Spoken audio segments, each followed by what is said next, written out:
Okay, so we are up to session number 58.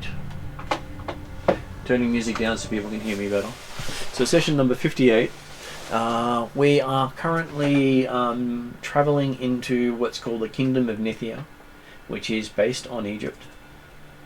So anyone who understands Egyptology will know a little bit about the region, customs and people. Not that they're ever exactly the same, but it's a nice baseline. You have been traveling on a large mammoth across a big plain, and you have managed to come into the south of the kingdom, following in rivers into the actual kingdom itself. So you have gone around their main desert, and about to figure out exactly where you guys drop in, so we'll be able to point that out for you. But there are a lot of stuff going on there, so we'll see what happens there. You're currently doing an adventure called Night Rage. So this is, when I was saying those original stuff, this is one of those original books. It is based on old D&D, where your class was your race. So all elves were dual fighter mages. All dwarves were fighters. All halflings were fighter thieves. And humans were fighter, mage, cleric, and thief. Or thief. Yeah, one of the four. And they did have extra classes called Mystic and a subclass of fighter called Paladin. But that was where you started to get into the more interesting additions to a very basic rule set. That was also the one where when you got to 0 hit points you were dead. If you failed a saving throw you were dead. Most of that stuff was how many instant kills there were in the game was amazing. Mm-hmm. Wasn't fun to roleplay half the time, but it was interesting. Okay, so tonight at the table we have Stephen. Do you want to describe your character? Sir Clovius is a Griffin Knight. He rides upon a griffin. He wears half-plate armor and he has a lance and a few other weapons. Yeah, he's a typical Krindaran. Yeah. One of the various races in the Thiatan culture. More noted for their cavalry and nobility in Karameikos. And then we have Martin. Yes, I'm playing Willie Toscobble, a halfling bard, a servant of Redrian, and I think that's about it. And yeah, he's going pretty well. He does have his Wand of Wonder. Yeah. Which does amazing things. Yeah, it's good. Get a choice. Like cold elephants from the sky. That's right. Is that the elephant that we're riding right now? Yep. Cool. Yeah, so unlike the unicorn you guys summoned earlier, this one's actually a little more useful too. Yeah.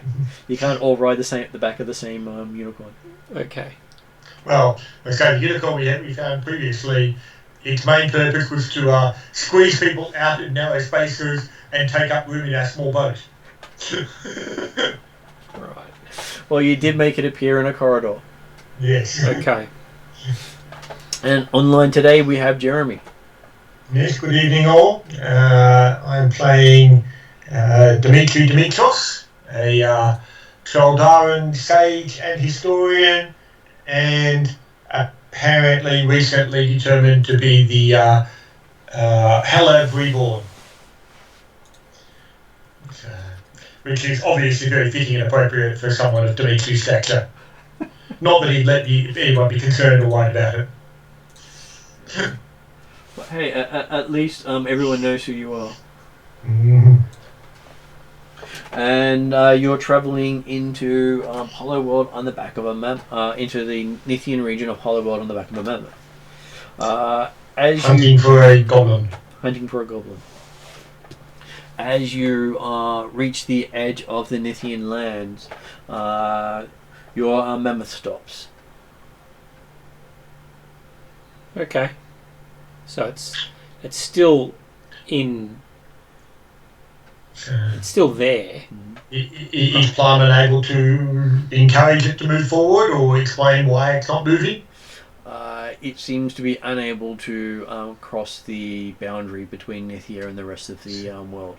So if anyone, if Plyman is concerned and having difficulty explaining why the beast won't move, Dimitri will explain and use small words to help him out to explain the fact that yes, well, obviously as the beast was created in the current world here, it's become part of its culture and therefore is not willing to step over the boundary with other cultures. So. Well, what you did learn was in this world there are only a few areas where the older creatures of the outer world can't enter. And Nithia is one of those areas where dinosaurs are not native. But they're considered native throughout most of the rest of the world. Can we see any signs of people or buildings and like that from where we are on the border? You do seem to be way out, and most of the nations have their borders very large. So you have a fair way to travel before you actually hit the people. Rarely do they actually have, unless they're on the coast, actual people except for forts. You were told that there was fortifications down this way, but you hadn't actually reached it yet. And yeah, so none are actually visible. No. Before the horizon becomes too high.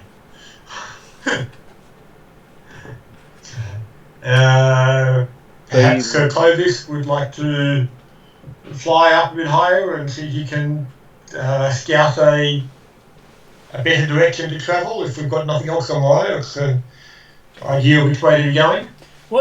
Before I scout, where exactly are we trying to go? I only joined on with you guys recently, and you don't seem to have much of an idea, at least non-discreetly, where you're going. Well, as you're aware, the coming down to like the two goblins and the Galantrian diplomat that disappeared in the caravan came down here, and we have got indications that one appeared in Azcan lands, which we've dealt with.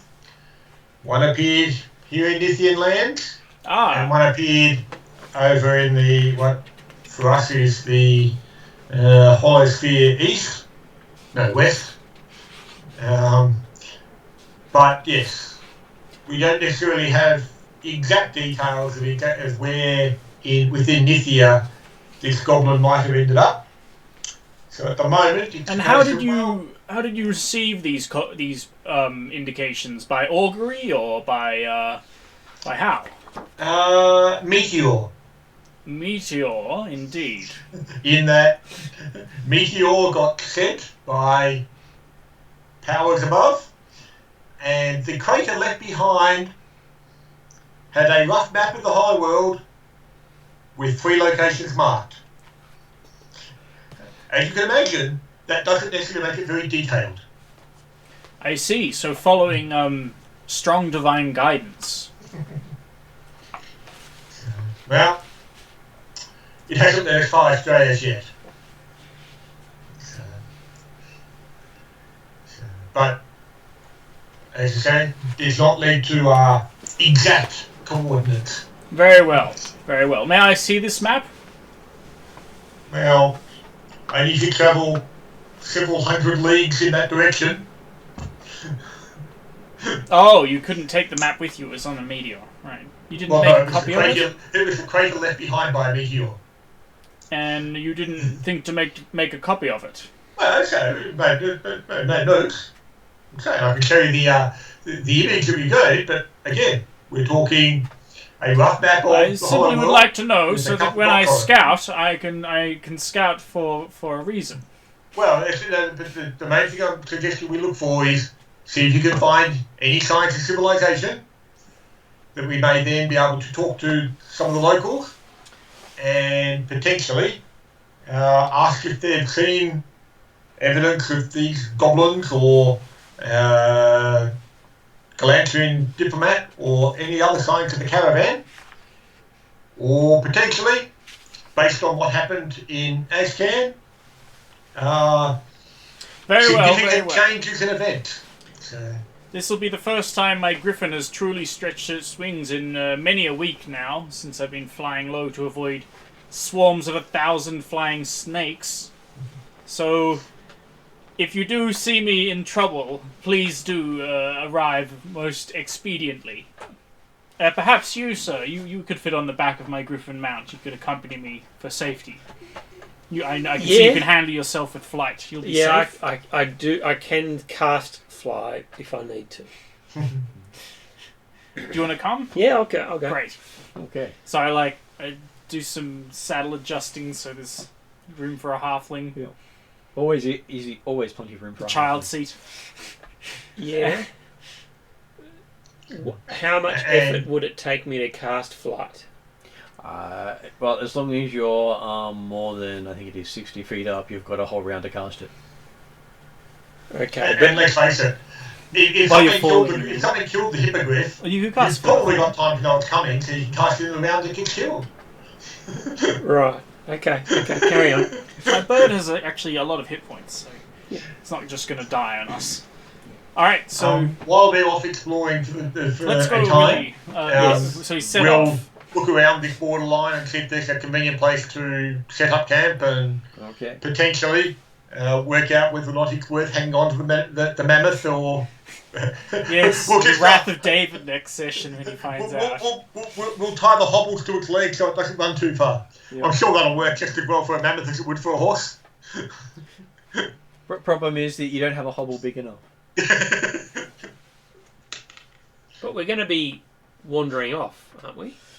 No, we're certainly not going far. It's more just a case of look around, okay, is there any places worthwhile that's better than this random spot we've appeared where the mammoth suddenly stopped? Well, you are moving along the mountain ridge because that was the easiest way around the desert. Yeah. Because there was a section of badlands south of the desert that you skirted as well. Yeah. Okay, so as we have our players going up and looking around, I'll give them both a perception roll. Though our halfling does have a spyglass, so he does get advantage on the roll. 21. With advantage? Yeah. Okay, because I did remember you had one. But whether he remembered he had one, I'll look through it.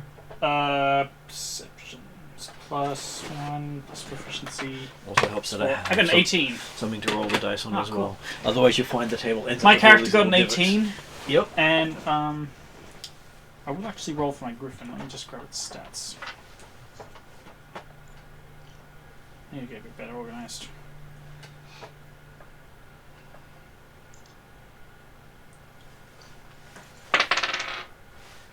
So it got a 16, but has advantage, and it gets 16.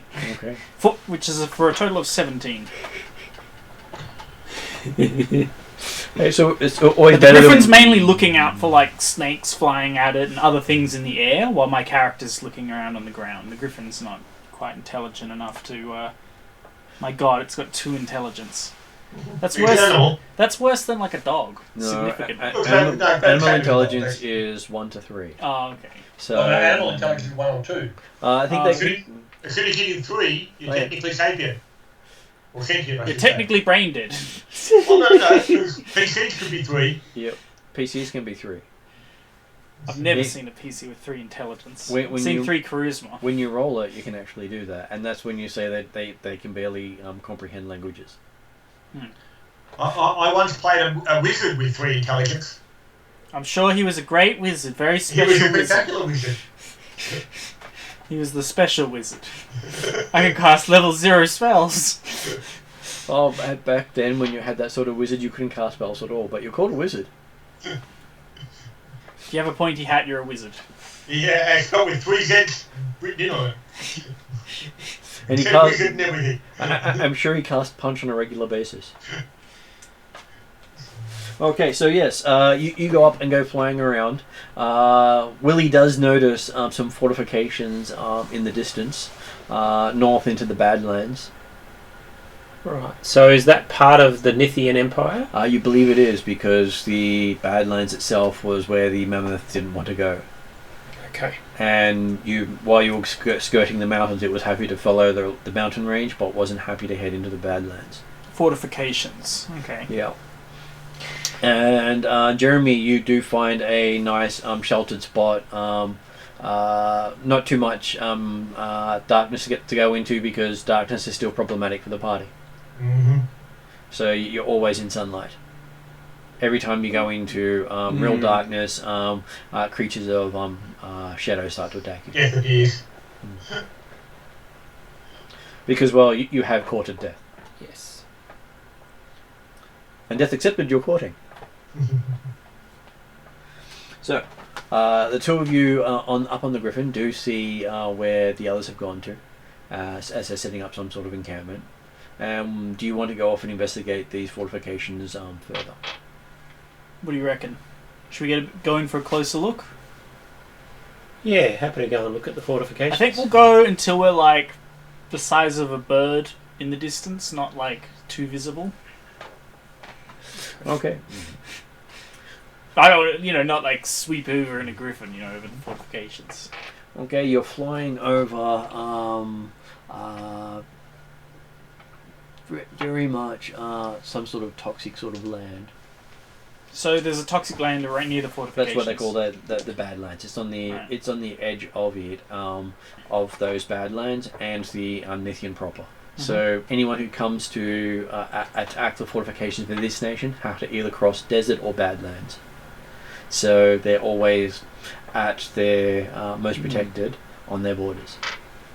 And we're talking about days of crossing Badlands, not I spent half a day crossing it and fight someone. You've got to spend 2 or 3 days crossing these horrific terrains before you actually reach them. And as you come in, you can see they have a lot of reflective surfaces of their fortifications. And they have mirrors that are reflecting out into the lands itself, forcing various creatures away from their fortifications. Are they... They seem to have a lot of big, like scorpions and other sort of creatures in the area. And I'm just going to bring David into the call. Let's see if I can get the right thing. Where are we?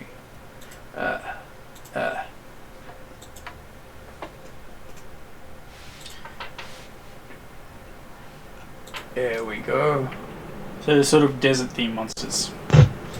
Yeah. About the mammoth. And also a lot of other creatures hard to identify from a distance. But it's sort of the equivalent of searchlight heading towards them as the ground sizzles around those creatures. Right, so they are controlling the mirrors to burn things. Well, There's mirrors. Yeah, they got mirrors on their fortifications, and they're directing the red sun towards these creatures, and they skitter away from the intense heat. Have they noticed us? Not at this stage. They haven't directed anything up in your direction. But then again, if they were, it would have to be something that could focus a lot further than they are. Right. They seem to be focusing about up to a mile from their place, so you can see these dots around it as things are moved away. It's like with the magnifying glass and ants. Yeah. And you're currently the equivalent of 40 miles away from it because as the land curves up, it's a lot easier to see from height. Yeah. And introducing David, who's managed to join us online. Hello, David. Hello. Evening. How are you? So I think he's gone quiet as well. Oh, was that Jeremy? Yeah, that's how me saying evening. Oh. So I thought he was in, but he doesn't actually seem to be fully in at this time. Yeah, it got him listed as being not on call at the moment. Yeah. I'm sure he'll pop back in at a later stage. Though he does have 2 accounts, and knowing which one to actually add is the hard part. So I'll try adding his other account. And see if that works. There you go, he's got his other one added.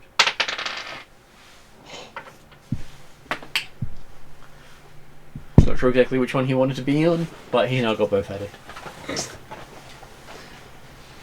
The fun of technology and things breaking. Hmm. Okay, so yes, you're seeing what the equivalent of magnifying glass sort of things, of directing things away from, and that seems to be also along the line of. So this fortress, Yeah. does it have like a village around it?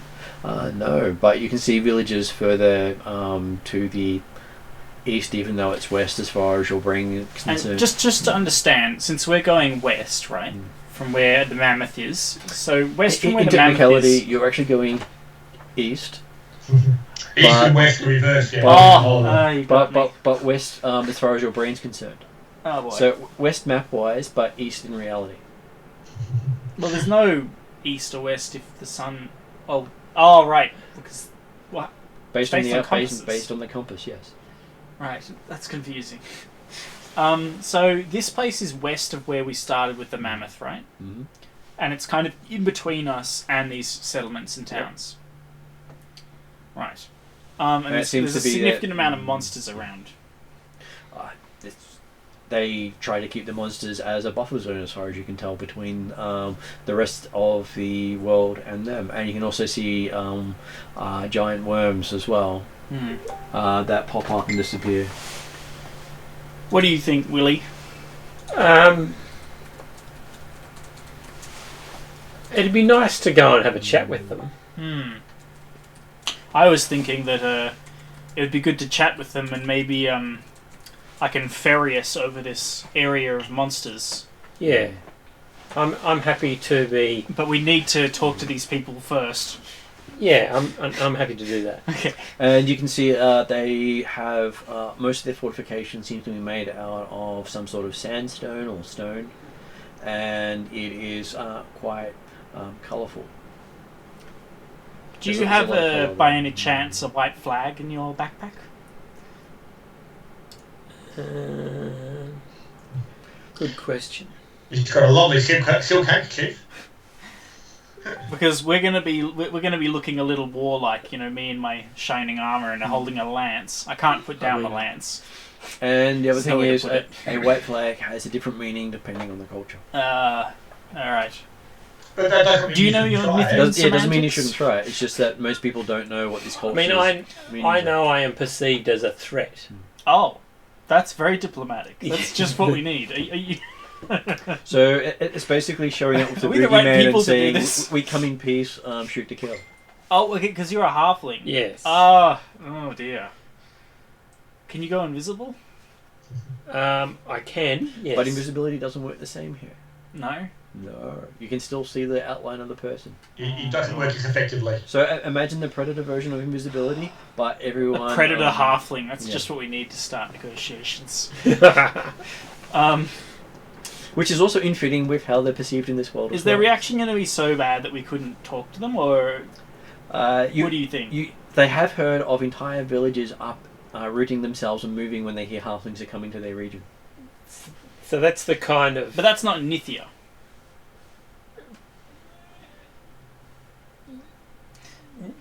No. Nithian has their own reputation, but you haven't gotten wind of it from what other people know of this place. Hmm. All you know is what happens in Nithya stays in Nithya. Good. It's like Las Vegas. Okay, so all right, I'll trust you on this one. We'll see what happens. We're gonna fly sort of towards, but It's probably going to take you about a day's flight to get there. a day's flight. What I'm talking about, you're seeing it over 40 miles away. Right. Oh, because of no curvature of the planet. Right? Yeah. Well, it is curvature of the planet, but it's the opposite curvature of the planet. It's interesting. You actually fly a lot faster by going up. Yep. If you fly it like that, you actually shorten You the can distance. fly directly in a straight. That's fine. And as long as you stay within the atmosphere, you can technically fly in a straight line to most places and shorten the distance. Okay, so we're not going to get there quickly. We should probably go back. No? Well, would you like to just leave me here? You mean here in this patch of open space up several hundred feet? Or do you mean here in the desert? The Badlands that's below us filled with monsters? I don't know. There's a lot of... Well, you're probably about half an hour out from where the others are. Yeah, but... And I go do the diplomacy. My character's not a confident diplomat. You should know. Actually, no, he is. Sorry. He's actually got persuasion. Which is all you need, eh? Do what I say. Why? Because I've said it. No, he's not too bad at it, but I don't know. I think maybe we'll go back and have a party discussion. I think that's the best. Okay, then course we'll of go action. back for the discussion. Okay, so you angle back and fly back to where you see the War Mammoth farm happily moving up and down the length of this land. You can actually see the differences between where the mammoth has stopped, where there's still grass, Right. and where the Badlands here start, where it just seems to be rock and tufts of completely It's not a very different, slow transition. It's quite abrupt. It's basically abrupt. Okay, so Dimitri, we described to you what we've seen. I think I could take you both on the bird. Well, You could. we may as well all travel together now, should we not? Yes. Does that include people who aren't here? No, they wouldn't all fit on the bird. Well, no, but that's what Dimitri meant, was the idea that if I would expect that, yes, we'd be travelling on foot if we can't travel any further with the mount. So how far did you say it was to these? 45 miles? About 40 45, miles? 40 to 45 miles. And was that to, did you say, the villages or to the fortification? I think The we'll end up going to the fortification. fortification first to sort of get our passports stamped and what have you. However, the fortification is in the middle of the Badlands, is it not? Well, it's in the middle of where we are. We have to go through the Badlands to get anywhere in Nithya. I'll show you a bit of a map Okay. here, Jeremy. See Yep. this place here? I'll show the others in a moment. You Yep. guys are basically down here. Okay. So you've basically... See, that's the main desert that you were skirting here. Yeah. And then underneath the desert was this Badlands, all part of the nation. And the only safe place was along the mountain range. But once Yeah, you got to fair enough. around this point around here, is when Nithyan actually started. Okay. Do we know anything about the settlements along that map to the south? So, Well, Yeah, what's east on the and south southwest? there? so Stuff going on in basically, the south. you've not actually seen any of these things here. No one else So has which mapped mountain them. range are we on? Okay, we don't know You if are that- at this how one we- down here. Okay. And we've come from this side. And you've come from this side, Yeah, coming yeah, I in this thought way. so. Yep. And so there's a lot of stuff there that you haven't been able to find out about, and you slowly see those as you get closer, that there are other things there, including this lake near the mountains. Okay. Well, I guess if that's going to be our first sign of civilization,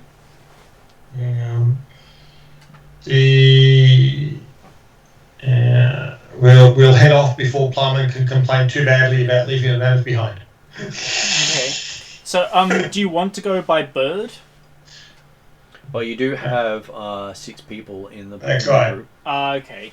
Yeah, that's what I mean. So I don't see that it's going to be a case of So We you've should got all the be 3 travelling? and the other ones there as well. But we're the only players that are here. Yeah. But if the other players turn up next week and we've left them behind, That's a problem.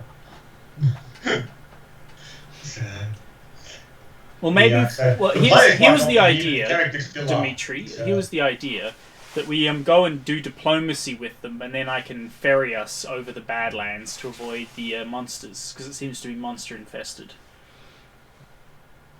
well, we're going to go through at some point. But we can go over it. Yeah, that's what I'm saying. Some of you My can go character over. can ferry us like 2 by 2. Oh, you're going the Griffin back and forth and Yep, Yeah. yep. But we just need to Transport- make transport establish people. that we can like go one to this time. fort first. You know what I mean? So it's best for you to carry only one person with you, whether it be a halfling or a You reckon it can medium-sized take person. two? It can take you and another person. Okay.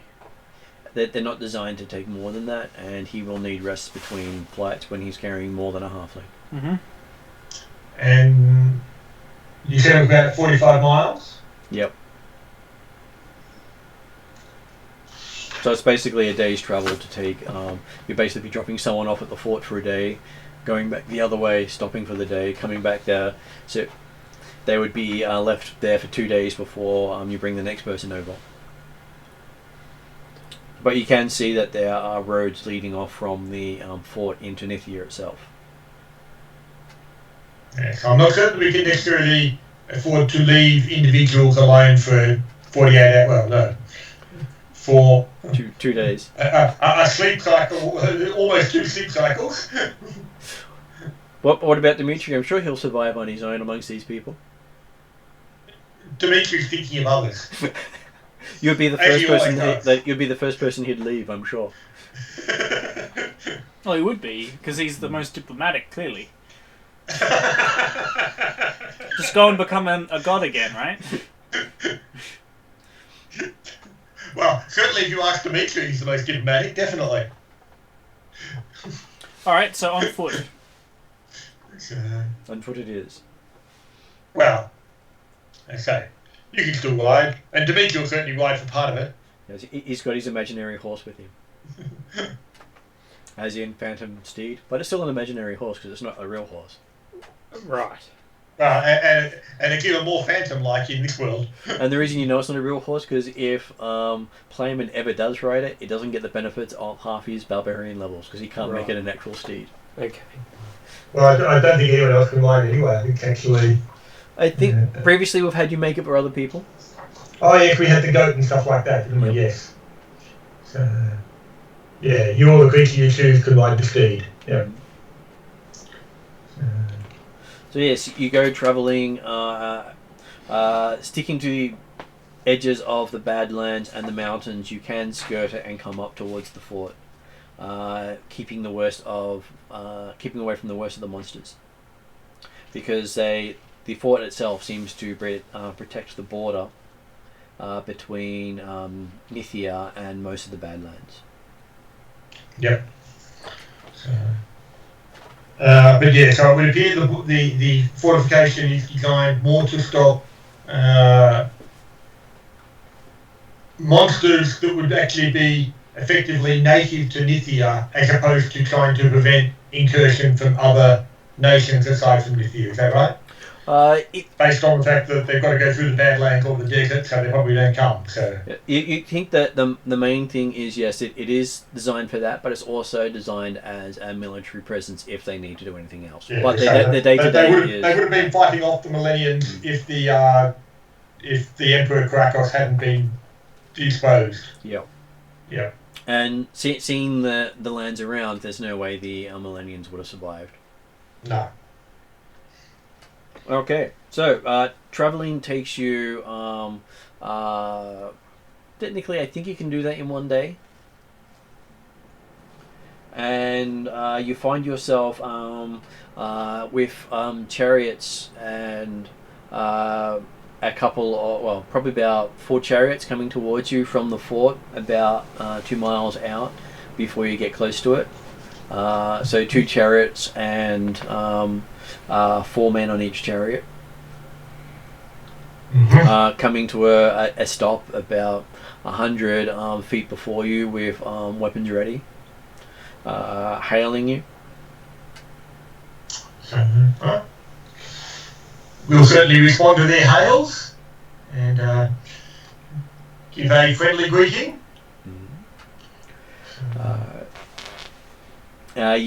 You do, Jeremy. Dimitri does get feelings of recognition in their speech patterns and posture, but he doesn't know where from. Okay. And as in, like he's recognising them, not they're recognising him. You know. Yes. They have a lot of cultural similarity to your people. Yeah. But none of their dress or style is familiar. But their facial features do resemble the Troldarans. Just that they're a lot darker skinned. Yep. Which you do get when you're in the desert. With Dimitri's discussions with Yen, he's probably at least understands or recognises the possibility that, well, hey, we know these cultures have been old cultures have gone through, so he probably figured, well, there's a fair chance or possibility of ancestors involved. So. And what you see amongst them is these guys' weaponry are far more advanced than any of the other cultures you'll come across in the Hollow World. Using iron technology that would probably be considered cutting edge in the outer world. Okay. And some of the skill that in the weaponry you see on these soldiers here are beyond what a lot of master smiths can do right now. So, well, yes, sir. We shall approach cautiously. Encourage Sir Clovis if he's been flying much of the time to descend and walk for the last 100 feet or so. You see a lot of their dress is very much kilt and loose-fitting clothes. So I actually have pictures which help. If I can actually get to the right page. Where was the right page? Ooh, no, you don't need to see those monsters. Oh, there we go. So we have the whole Nithian weapons and armor. Yep. And so for you guys there as well. So they do stand out. And what you see coming towards you is mainly it would be the guys there with the headrests and the curved swords. Yeah. So that they do stand out as quite well-equipped warriors for what you've seen of this world. Okay, so who goes forward towards them? Oh, Dimitri's happy to move forward, being the diplomat and well-liked person by everybody he meets. Okay. So Clovis will come. Okay. And does Willie come along as well? Yeah. The others will stay back at this stage because, well, they're not here, so they get to stay back. Okay. Okay, so as you come forward, you see one of the warriors get off the back of the chariot and walk towards you, meeting you halfway between. His people behind him have bows and spears ready. And he says, strangers from abroad, why have you entered our lands? Greetings, valiant defenders of Nithia. We are, as you say, travellers from abroad, hoping to gain respite from the rigours of the journey, having come the desert and badlands. Not made enjoyable travel. Okay. Respite is welcome if you are willing to assist the fortifications in need of aid. But if you draw weapons against members of the encampment, then your lives will be forfeit, he says. I can imagine no reason why anyone amongst the company would wish to draw weapons against your fine fellows. Yes. We are a military outpost and brook no combat from outsiders. Of course not. Alright, so he gestures you to bring the rest of your people up, and he says they will flank you coming in. Their job is to keep the peace. And create in the first place if necessary. Yes, and to pacify those who need pacifying. So they are the elite forces of the encampment. They call the place Fort Amonsor.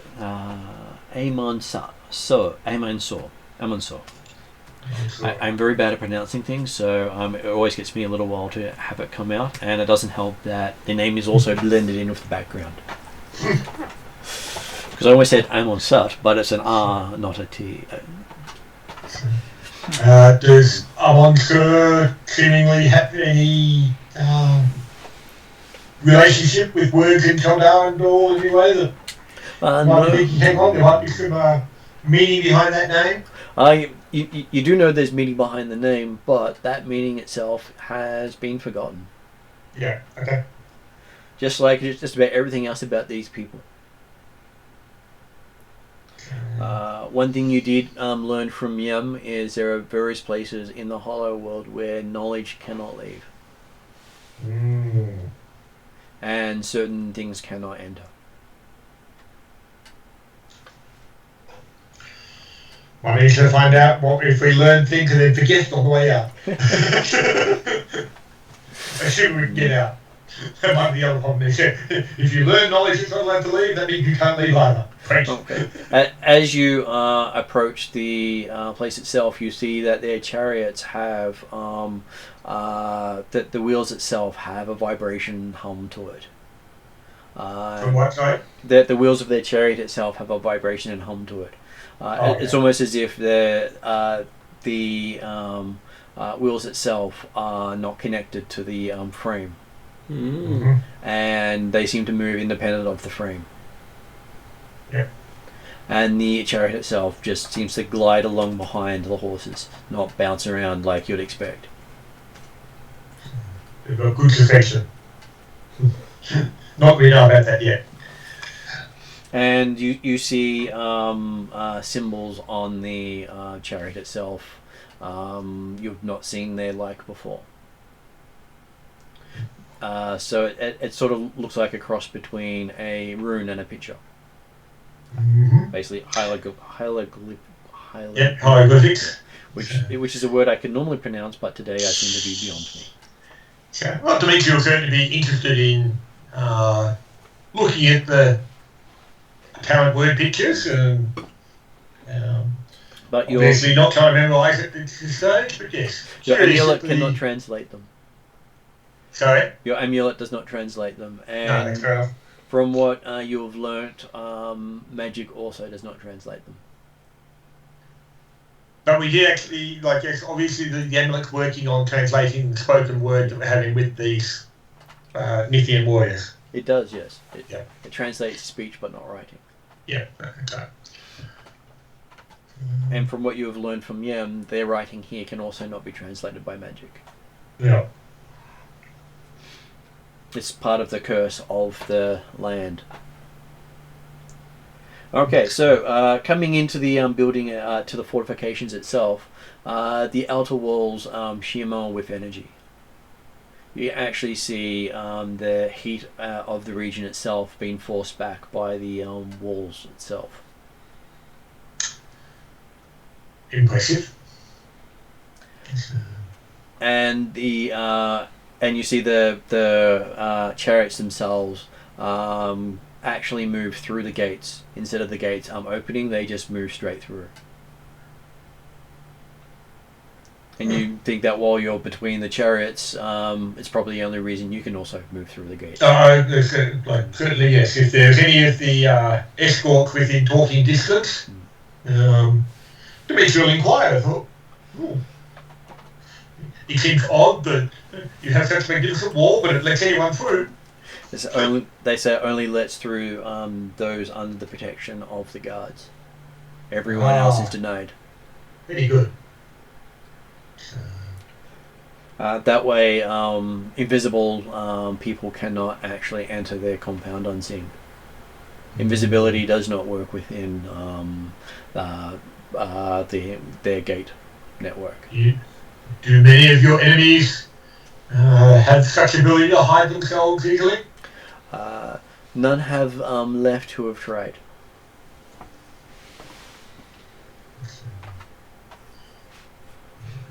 And they've just disappeared as far as their people are concerned.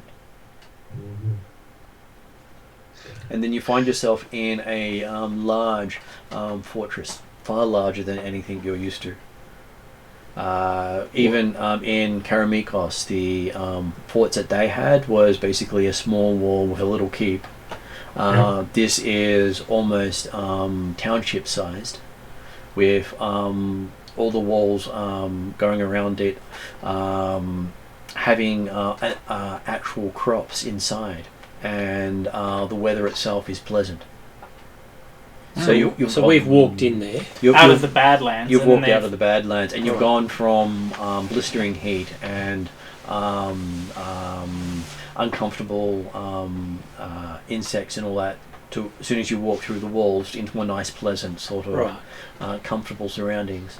Cool.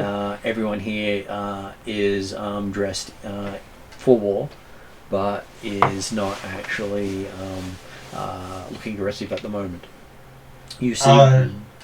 Do they all look like they are actually members of a standing army type of thing? Or or is there potentially children and families and things like that also present? They all look to be men and women of the armed forces. Each person here is carrying weaponry, even if they're doing tilling the field or distributing food. Nothing here looks like it's got money involved. Everything here seems to be dished out on a some sort of agreement. So people go to stalls and pick stuff up and don't hand anything over in return.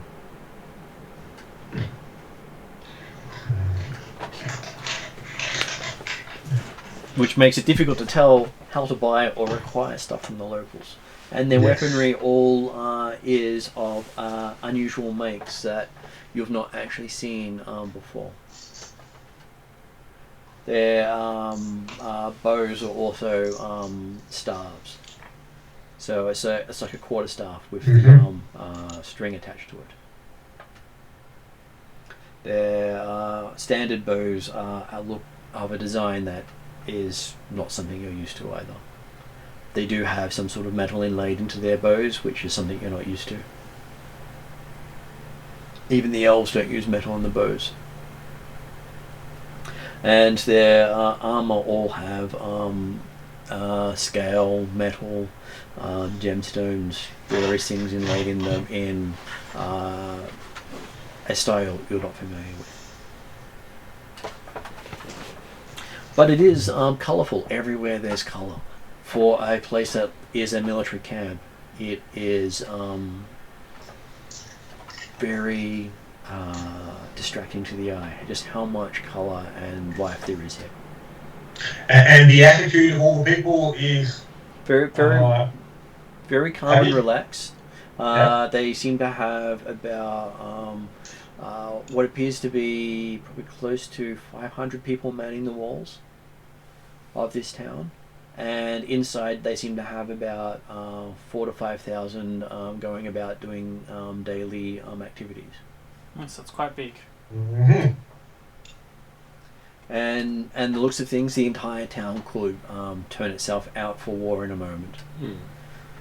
You see huge mirrors on the walls itself being directed and moved by just a few people.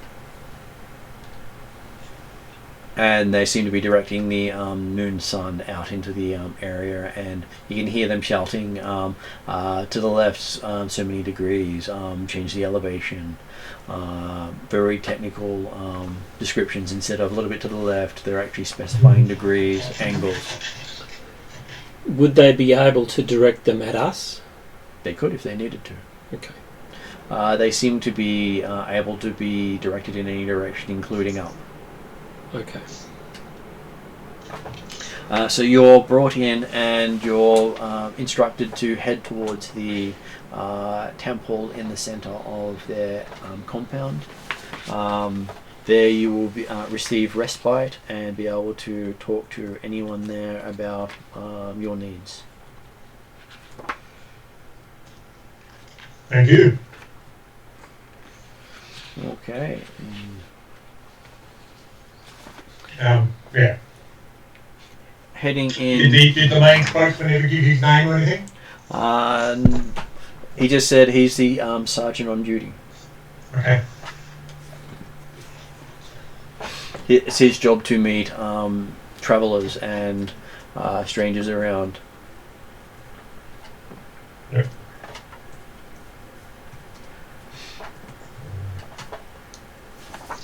Well, we will head towards the temple, I guess, then, unless people have particular other options or plans. Okay, so a lot of people are remarking on your griffin. There you go. Yeah, he'll show off his griffin, attract a crowd, tell everyone how amazing griffins are. Though you do also pick up that nearly every person who's amazed at your griffin is also getting instruction from one of their higher-ups in exactly where all the weak points of the griffin are. Oh. Including threat and sort of danger rating of the creature and what to look out for. Well, my character will pull his griffin away and keep moving. He doesn't like that. As you think this is the standard conversations they have amongst themselves is threat and response to just about anything they see. And there is quite a few conversations about threat and response of halflings. that dominates most of the conversation as you're going. Most of the response is retreat and turn mirrors onto them. I was going to say, they probably equally talk about the weak points in your armour as much as talking about the vulnerable points of the griffin. Well, yeah. All I've got is studded leather. I mean, more so Clovis's armour. That too. Though from most of their perspective, the armour is immaterial unless they leave their lands. So leaving their lands, your armour does become a benefit to you. But in their land, your armour as if it's not there.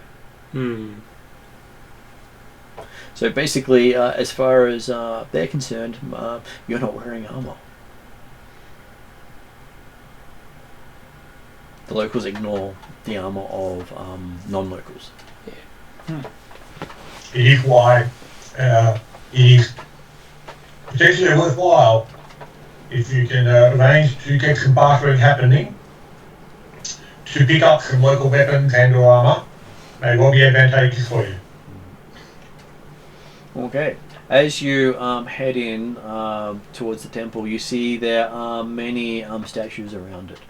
One of them is a golden hawk with eyes like stars. Another is a human covered in robes and a turban. Another is a jackal-headed humanoid. And these are all separate temples? No, this is all around the main temple itself. Right. Another is a, unlike the jackal, looks more like a gnoll. The next one... Okay, 21 on religion. I'm assuming Dimitri doesn't necessarily recognise any of them, but he probably starts back a bit at the particularly one that looks like a gnoll. The next one you see looks like a noble with some form of rod or staff. Hard to tell. It's sort of a bit in between the two. With some sort of fire in his hands. The next one you see is some sort of person wrapped in rags. Hard to tell because it covers the most of the body with flowing robes of some sort. And the last one is of a the only female one is of a woman of extraordinary beauty.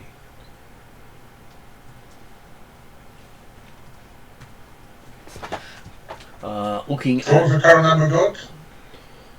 you can see 7 specific statues Seven, outside the place itself. So you think these are their core gods, not counting any smaller or lesser gods they have floating around.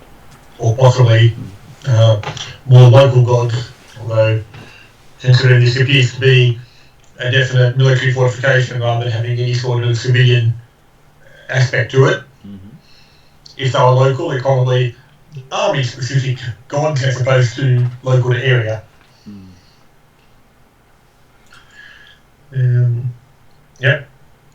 So, as we approach the temple, Yep. is there any evidence of any other visitors or travellers that might be coming through at a similar time to us? You can see just locals here. They're all dressed very similarly. There's a whole heap of what appears to be holy symbols hanging from everyone here in the temple area itself. Though the main distinction between them and the other people you see outside is their symbol. They all carry weapons and are dressed for war. Mm-hmm. Though they do look up as you come, and a guy wearing a what looks more golden headrest comes towards you.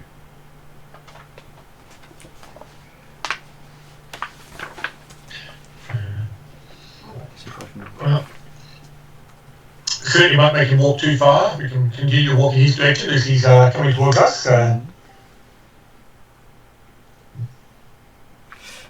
He would appear to be the welcoming committee. He seems to be the welcoming committee. We don't have a David at the moment. His thing seems to have broken. Happens. It does happen. Okay, so...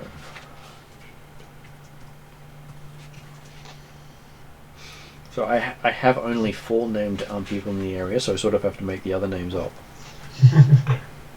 Which is not too hard to do. So, the downside is I'll probably start using wrong names. NPCs or not, or whether you can pronounce the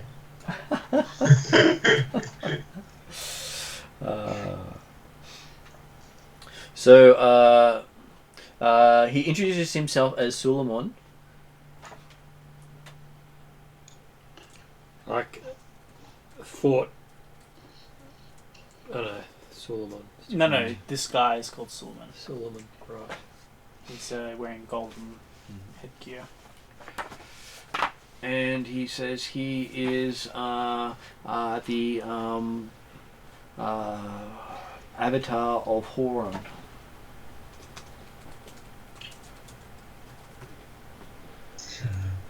And which god is that? It appears to be some sort of fire or sun god. Right. So the rod staff with the fire in the hands is the fire more god? the hawk.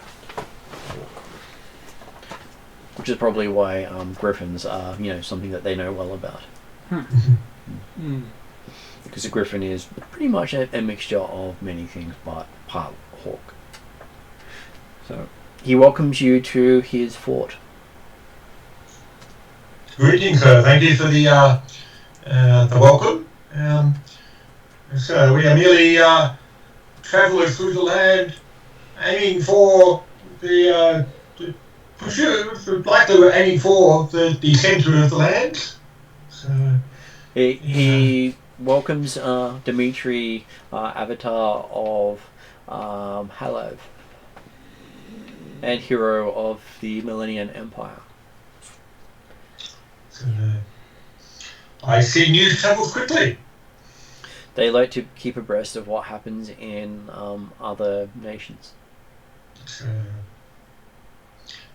are you aware also of events happening further to the north amongst the Ashcan people? They have seen their kingdom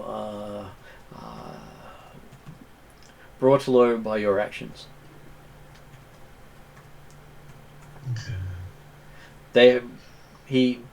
He's talking more in the third person as he talks to you. He says, they hope that you would not cause such devastation here as you did there. Well, to be honest, it was not really us that were causing the devastation. There was a previous intruder had arrived whom we removed from corrupting the entire kingdom. As with all things, he says, half things are a catalyst, he says. Yeah. Well, it was Simply Red who blew up the temple. His actions blew up the temple.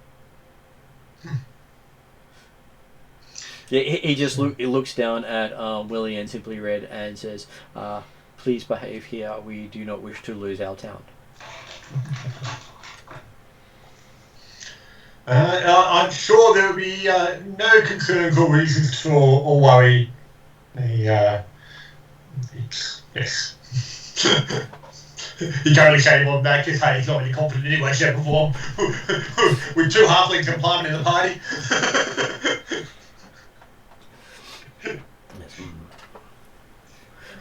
What brings you and your band of change makers to his nation? Because you have brought change to many places so far, which they say is different to what normally happens in this world. Yes, I fear that such a reputation is unwarranted, as whilst change has certainly occurred while we've been in the location, our actions have mainly been to prevent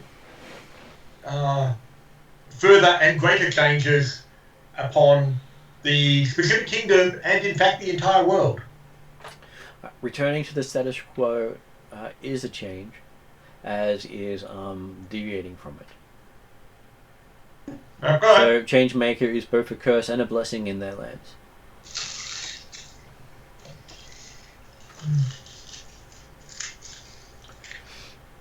They have a history of Changemakers both being the good and bad guy.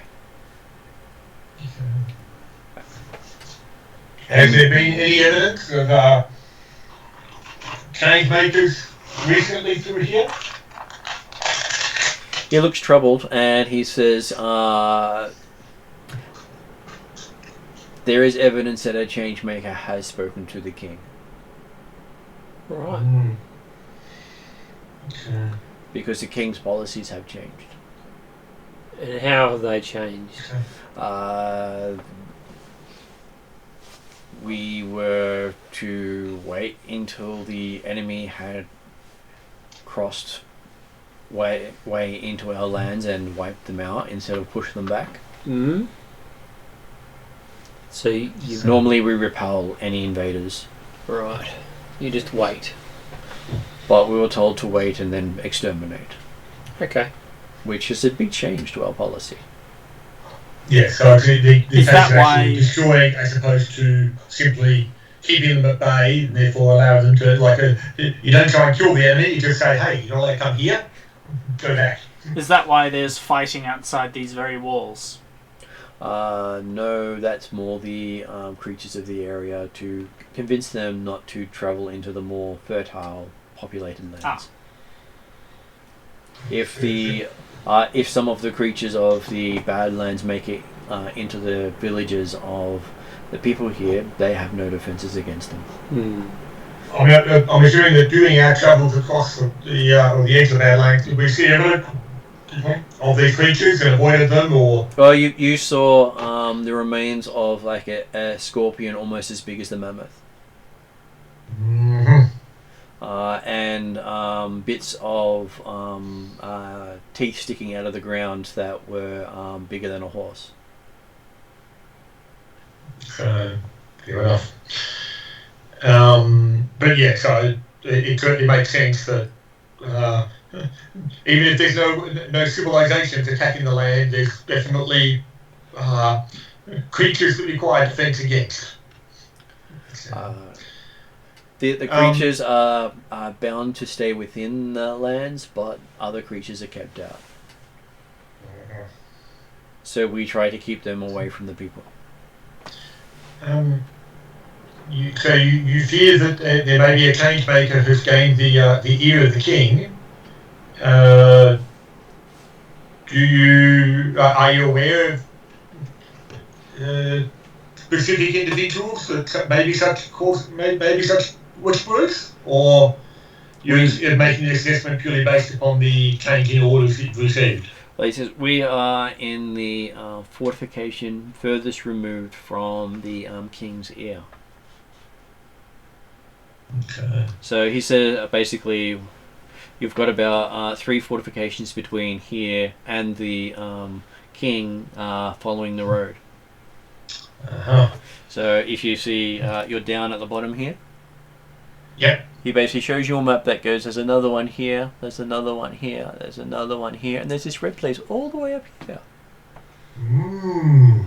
And that's where the Yeah, was king there is actually found. on the map there was a road that joined all those places up to them. Yep. There appeared to be a bit of a river for at least part of the way. Where's that coming from? That comes between 2 different lakes. So And like it was some distance road travel before the option for river travel was even available. Is that right? there is, and there's the problem of rapids between different sections. Yeah. So people don't go from south to north via the river very often, especially because you have to porter around the rapids, Mm-hmm. and that can be a day by itself. It doesn't necessarily save much time or effort. No. So It is done. Sometimes their vehicles will porter themselves, but not everyone can afford such magic. yeah. Okay. Well, yes. In answer to your question, we have also heard or received information that implies that a change maker has also come to Nithia, and our goal is to preserve the balance. So, Well, it sounds like we may have to travel to the king, or at least to the capital, to discover more of this source of this change maker. Well, I did say to the sergeants that if they have a halfling with them, they're most likely going to fix whatever's wrong. Oh, okay, so having a halfling is an advantage? And a disadvantage at the same time. Okay. Equally good and bad. Alright, People are afraid of them, but they are known for making things happen. okay. Alright. Alright. Well, most other nations are afraid of halflings. These people embrace the chaos of that they cause. So the change in policies by the king, are they happy about that or not happy? Not happy about okay. So what invaders are they referring to? They knew that the Millennium Empire was massing to come in numbers, and basically throw themselves on their spears. But we've nullified that risk. Yeah, exactly. Because that was under the direction of the false emperor. Yes. They had They were actually planning on doing travelled that, half the so- distance to the Nithian Empire before they stopped. Okay.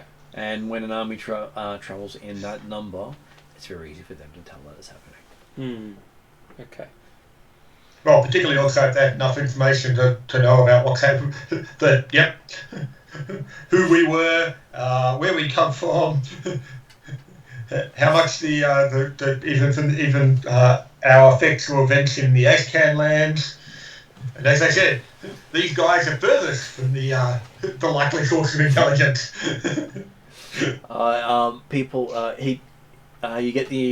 He does tell you he is a member of the royal family, which is why he addresses as part of the He's family. particularly well informed. All right. And he was not popular in court, having said that negotiating with the enemy and forcing them out of their lands was preferable to wholesale slaughter. Yeah. So he was banished to where wholesale slaughter was expected. Okay. Yes, given the orders and put in a spot where we have to carry them out. Yes. So, is there any other information we need to know before we proceed to the capital? He says that depends. He's got lots of information. How many years do you need study? That you find from their description, most of the priests here are also teachers. Okay. So, what do you reckon, Dimitri? What else do we need to know? Well, I would be okay. Looking to get information. He's apparently quite happy to talk about it, and apparently there's not going to be any issue with us travelling in that direction. He's happy to go, and particularly if we discover or he lets loose the fact that he's got connection to the king, then Dimitri's certainly interested in travelling conditions, any sorts of or expected attitudes and indications from the people and or the army. Well, And in fact, if he's mentioned he's gone with the king, he's like, but he said he hadn't actually seen any changemaker, but he just interpreted a changemaker. Is that right? He was not in the palace when the changemaker came. Yeah. But because of his beliefs, he was sent here after the changemaker had arrived. And, is the changemaker the halfling, or He has no idea. Right. The goblin, Okay. probably. Just that they were short. right? But yeah, so he wasn't in the palace at the time, but it was because of his opinion voiced as a result of the changemaker's new decree, or the king's new decrees, is why he got banished. Is that right? Yep, that is correct. Yeah. He does say that it is many days' travel along the roads, but they're fairly safe because they do patrol them. Yeah. And they have patrols set up along each of the major roads to keep them open. So between the forts, that's what their role is to keep the monsters at bay. And you'll find squads of probably about 12 equivalent of legionnaires every 40 miles. They have a 40-mile radius of protection. And if something goes wrong, they have light sticks they use to call attention to the dangers, which can easily be seen due to the curvature of their world. So they have people on spotting duty to send out reinforcements if needed.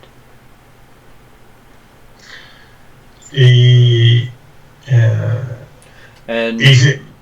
Go on. And the thing you find interesting is just about everything here reminds you of Galantry, in the sense of there's a lot of magic on show. Just about every person seems to have some form of magical thing in relation to what they're doing. Their tools that they're... Is that something you're familiar with? Gallantry? Gallantry. Yeah. Glantry as a city. Yeah. Oh, yes. Technically, it's a place you are aware of, because that's where you also had got the original mission to look up and find the goblins and the it's a diplomat. high magic area where every person of nobility is pretty much covered in magical items. Okay. And the magical items aren't always that powerful, but it's the equivalent of self-cleaning toothbrushes and stuff like that. And it's and it's also the sort of place where it's a country from non-magic the outer users, world. Yeah. non-magic users and non-citizens. Okay. And you see that a lot of their strange runes also radiate magic. It's obvious that it does because they glow. Not many things you seen glow of their own accord are not magical. Not as a general rule. Mm-hmm. So, and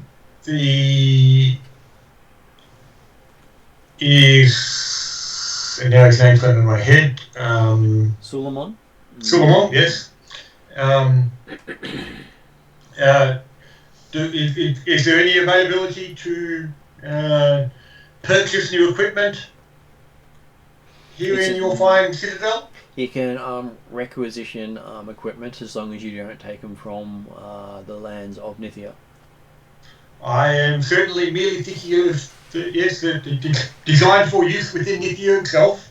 So. And what sort of things would you like to requisition? I think we should get a horse for David. I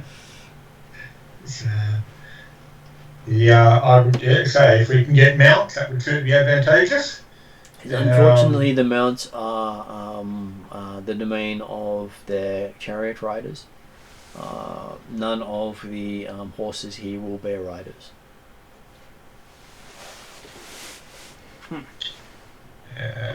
Is it possible to requisition a chariot? No, unfortunately, that is also the domain of their elite riders. Their elite charioteers, and they do not part with their charges lightly.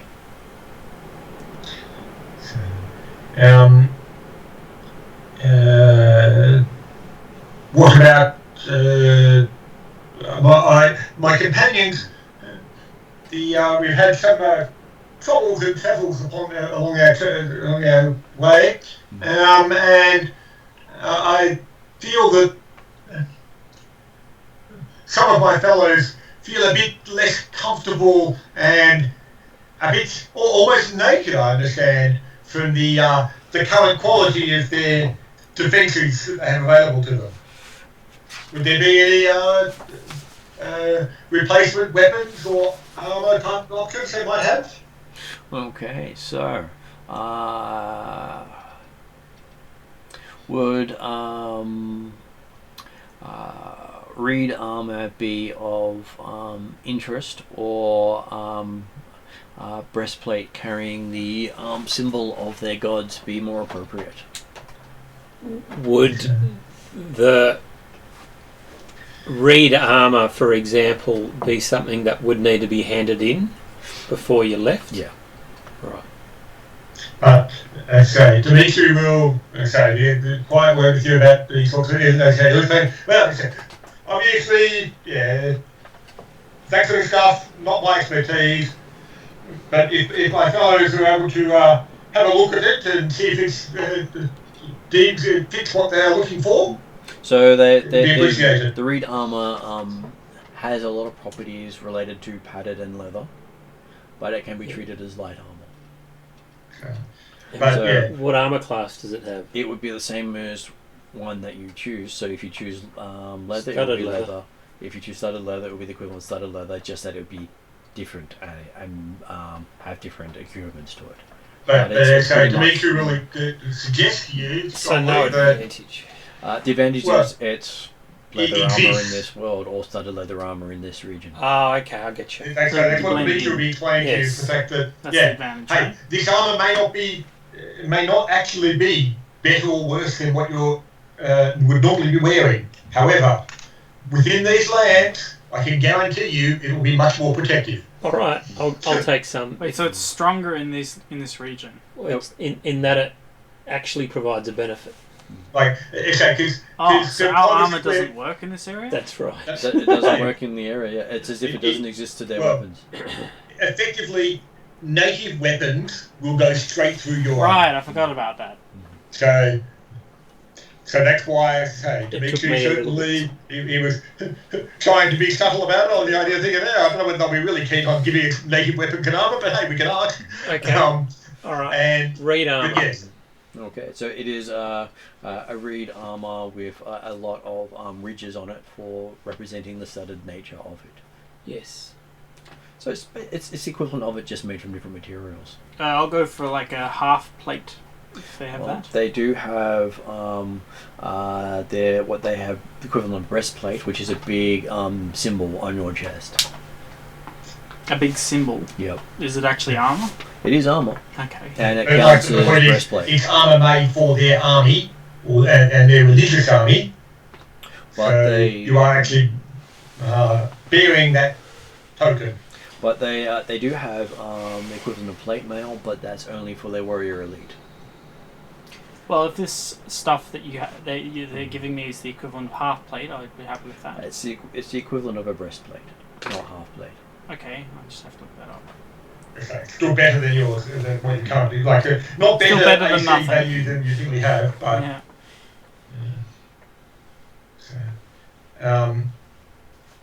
And are they willing to part with any or loan out any weapons? Yes, they do have various weapons available, depending on what you're after. Their main sort of things that they show are the staff bow, their sword staff, their strange bow. They have a mace axe.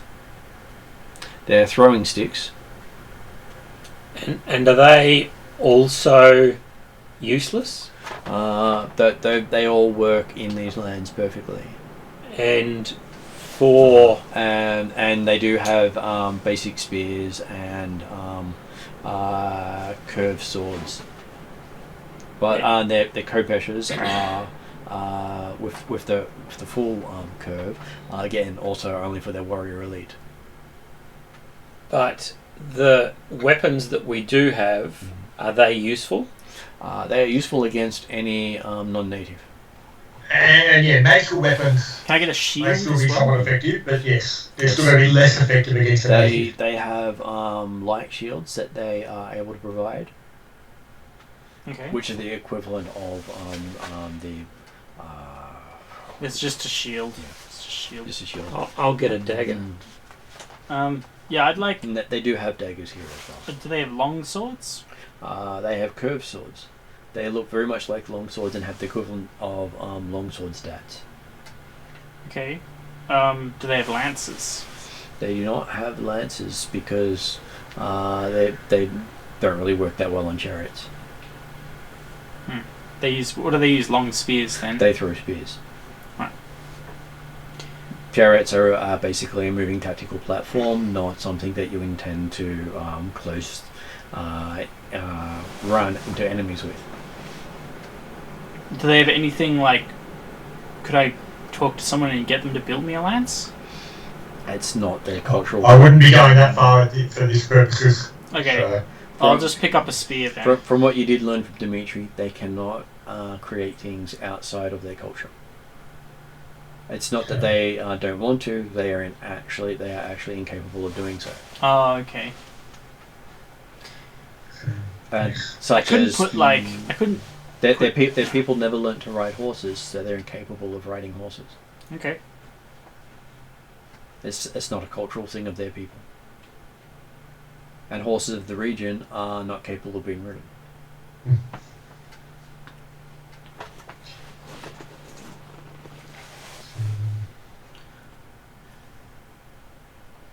And so yes, their daggers are very leaf shaped and balanced for throwing.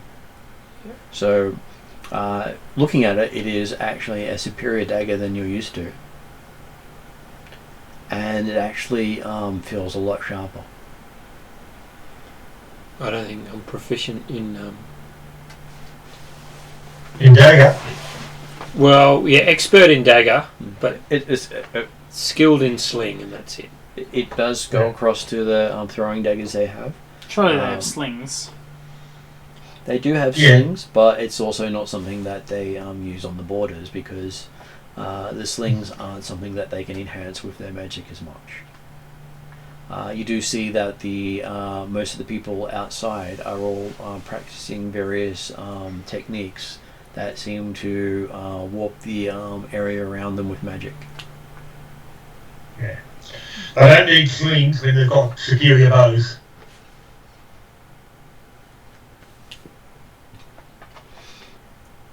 Can I get one of their bows?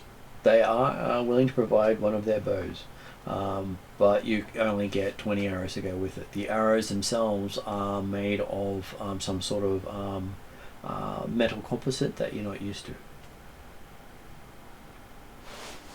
Doesn't seem to have any wood in its make whatsoever.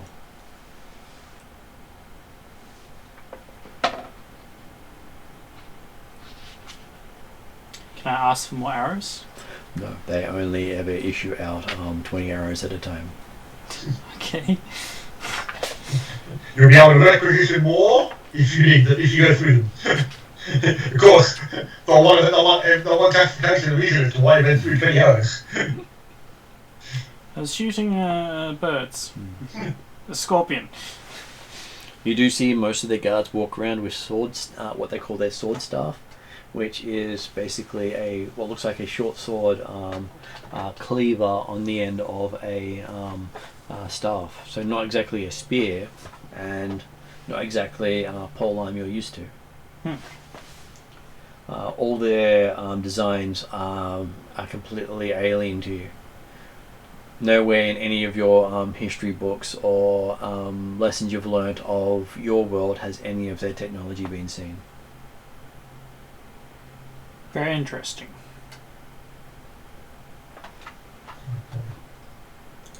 I'll get a dagger as well.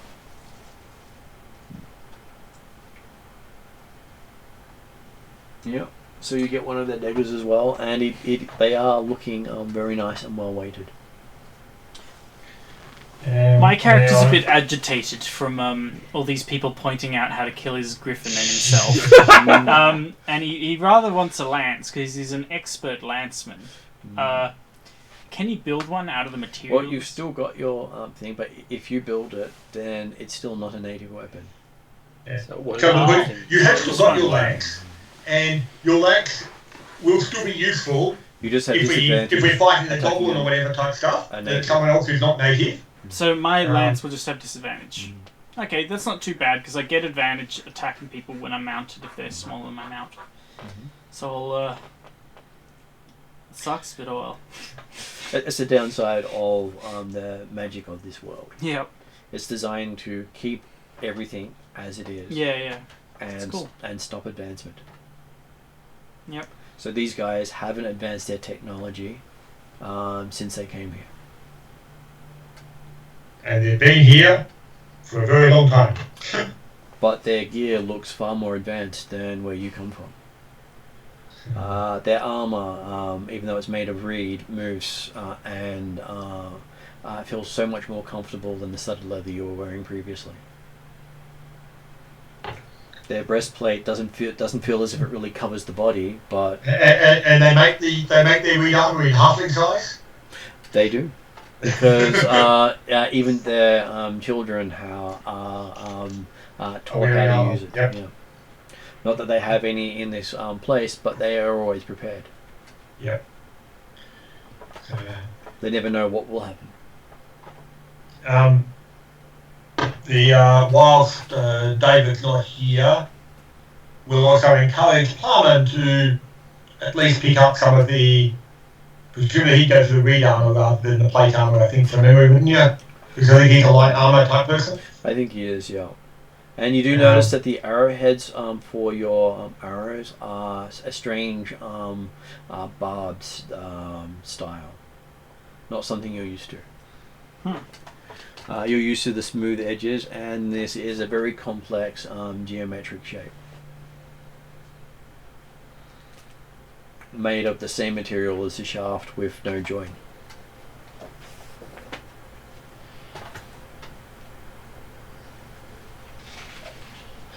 But by the looks of things, it will cause far more damage going in than a normal arrow, and then stick.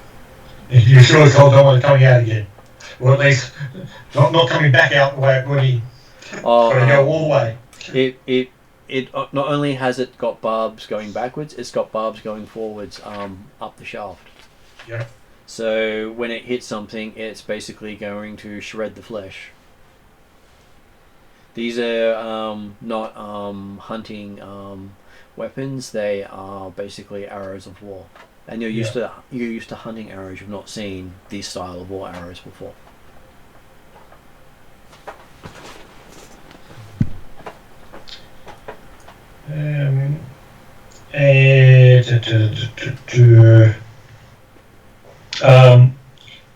Is Schoolman recognised that he's obviously not necessarily the one whom the king most favours at the present time. Yep. But is he willing to provide any letter of introduction or anything like that, sir? Okay, so he gets out some strange paper which you're not used to. As players, you recognise papyrus, Papyrus. but as characters, you've not actually seen people work on that before. And Paper. he spends some time drawing pictographs across it. While if he's happy or willing, Dimitri will be curious as to if he can explain what the pictures mean as he's drawing, or after we finish. He says that this is a letter of introduction to the people along the way, that you have been granted right of passage to the palace to meet with the king. Cool. And he knew. As long as you do not commit any crimes against the people along the way. Okay. I'll leave it on insight. I believe you implicitly. It's all good. It doesn't say arrest this man on sight.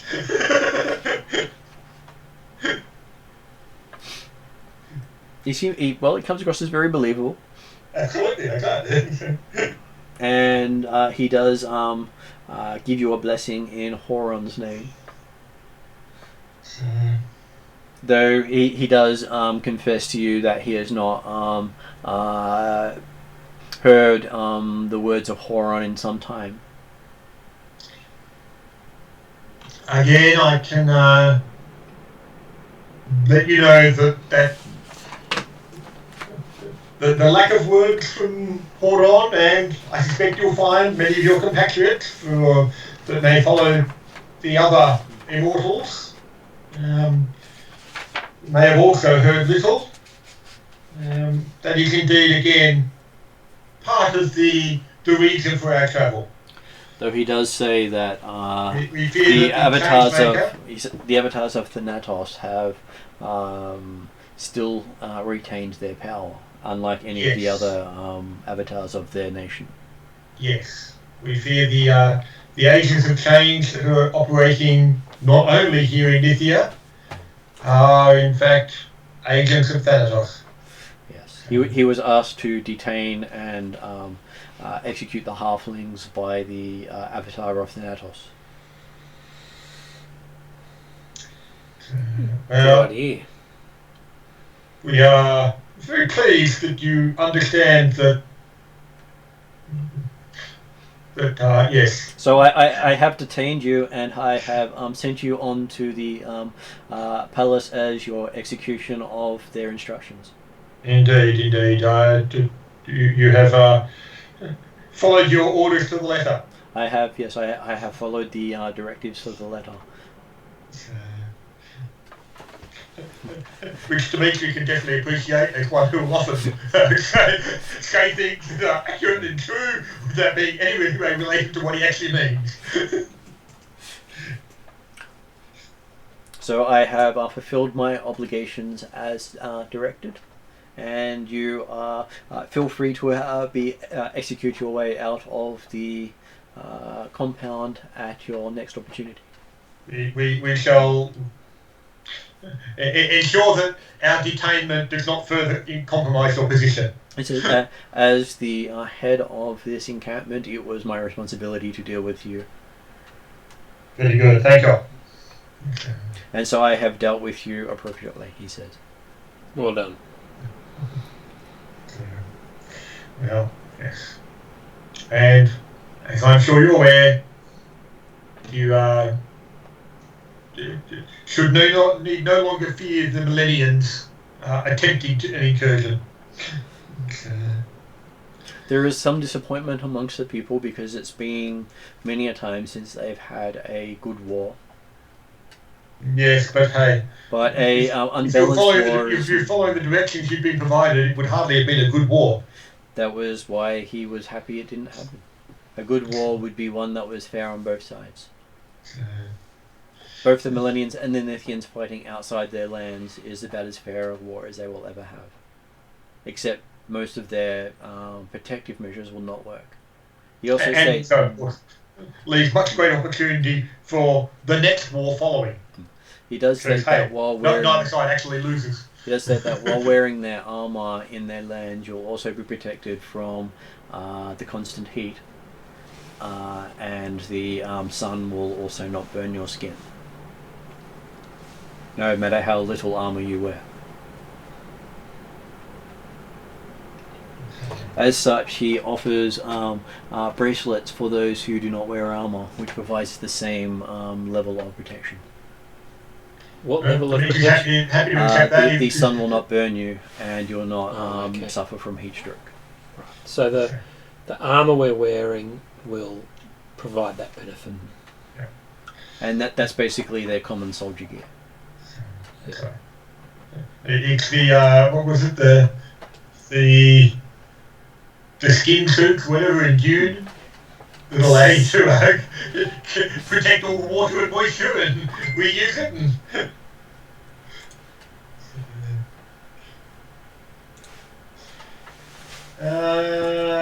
Well, I believe we've gotten far more than we expected, and we hoping for from this particular location.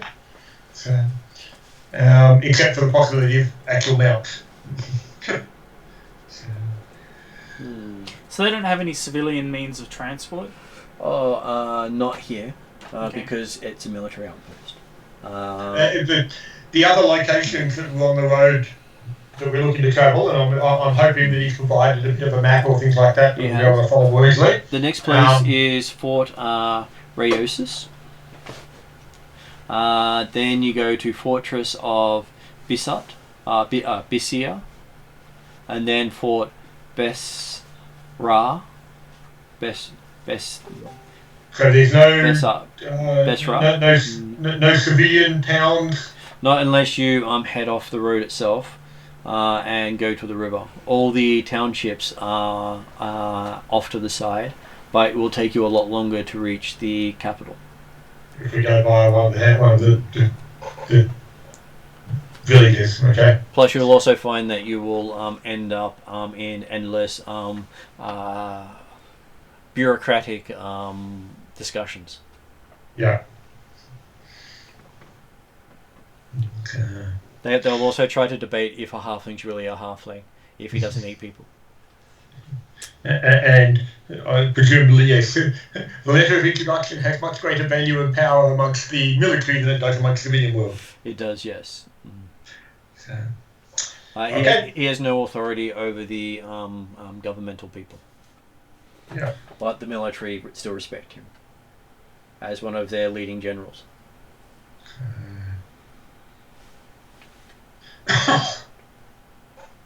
He is able to send one of his elite soldiers with you. Okay. If you wish to have a guide. Is that a good idea? Sounds good. All right. I figure that I mean, he seems really nice. He couldn't possibly be just wanting to spy on us. well, He would have no ulterior motives. For the intelligence apparently he already had on us, I'm sure he doesn't need a spy actually physically present to actually get that. And he introduces you to Hassan of Amonsor. Hassan of Amonsor. Yeah. And he carries a big scimitar and goes, Hassan, chop! He has the big Kopesh sword, he has the plate armor and the battle helm that you saw on the chariot riders. And so Clovis recognizes him as one of the ones who was pointing out the weak points on griffins to the others and instructing them in best way to take things out. Okay. Apparently he has experience with such things. Maybe that's why they chose him. That's a nice thought, Jeremy. He was one who they thought would be best able to defend himself if you turned out bad. Well, he's also the one who's instructed to carry out the other sentence, the other intention of the sentence if you stray from your directions. Yes.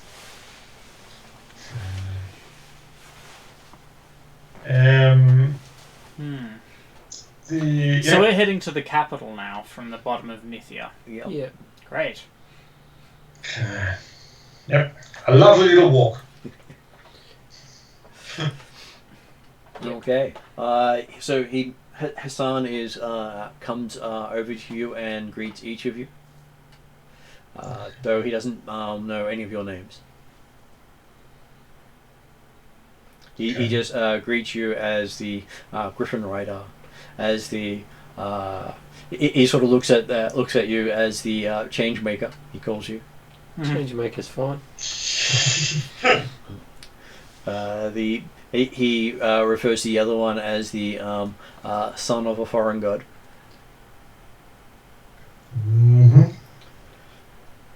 Would you recognize that Halev has? I feel outclassed.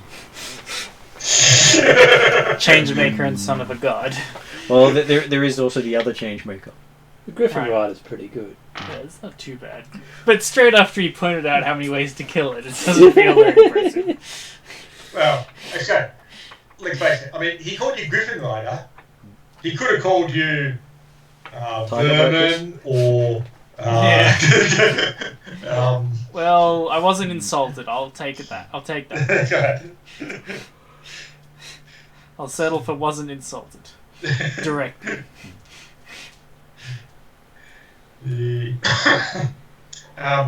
Well, certainly, if we're going to be travelling together for some time, to make sure we're happy to inform him of our names and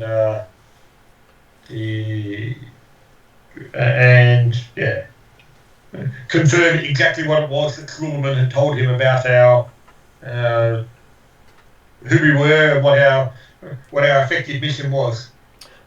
He says his role is to protect the people from you and you from the people.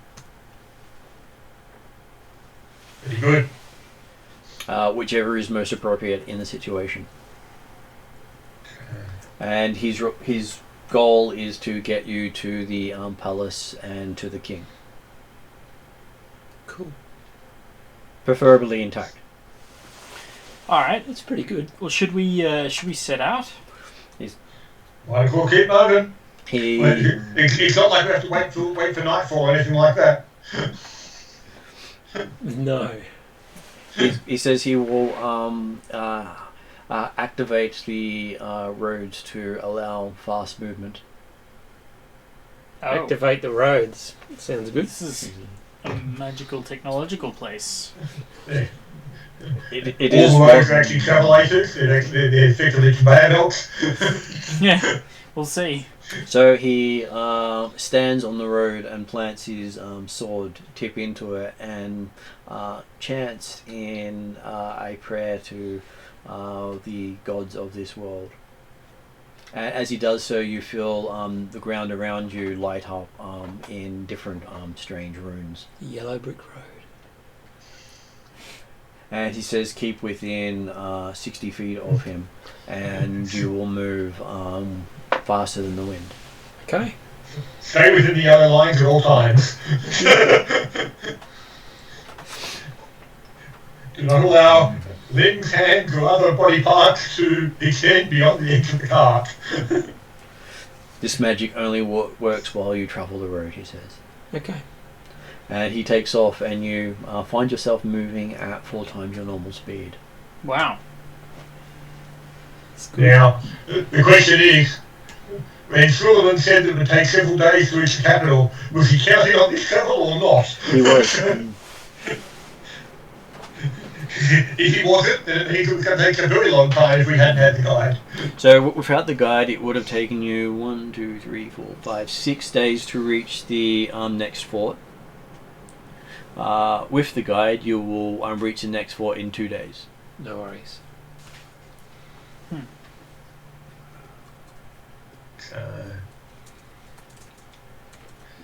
Now, again, I'm happy with our chat with little chat with Sullivan. I just have to answer this call. Yep, that's all good. I'm expecting a call myself, so that's why I sort of keep checking my phone. I'm waiting on a doctor about a procedure. Okay, and then it would be 4 days to the sorry, 1 day to the next one. Yeah. You alright? Yep. Each time you're given a place to rest and rations. And the rations actually taste more like well-cooked inn fare than what you Right. consider rations, but these guys are calling it rations. Mm. And it's actually very sustaining, and their drinks themselves are very fulfilling. Yeah. So think beer that you could stand a straw up in. Okay. So Hearty traditional, breakfast. traditional sort of stuff, Mm. but not as fermented as normal beers. Yeah, call your friend or your family. So very grainy and tasteful. And so you basically find yourself traversing the country very quickly, and you realize why soldiers can patrol a large section of these lands very fast when they have this access. Yeah. And apparently you do find out in transit that he's not using the full capabilities of the roads because he Doesn't want to show it off. no, he knows most of you won't handle the We're not in chariots. You can't handle the to get the travel. because he doesn't register as able to take you on a proper chariot, so without the chariot you would not survive the travel. Right. As you see, you are overtaken by various chariots along the way who make you feel like you're just standing still. No worries. I can live with that. Okay. Okay. Very It's fast still a lot road. better than known travel. Interesting. And you don't even feel the wind as you're moving. Very And magical. each time you stop, there are a sandstone structure that just is cool, calm, and relaxing to be inside. Each of their structures is open to the sun. Almost very disappointing that the trip is over so quickly. But you don't get to see much of the land itself. No.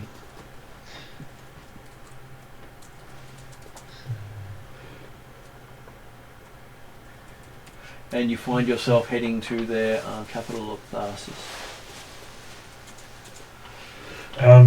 Certainly during the trip, Dimitri will be able still aiming to get information out of us, in the case of Hassan, of what the city's like, what the people are like, what the king's like, what he thinks of new orders.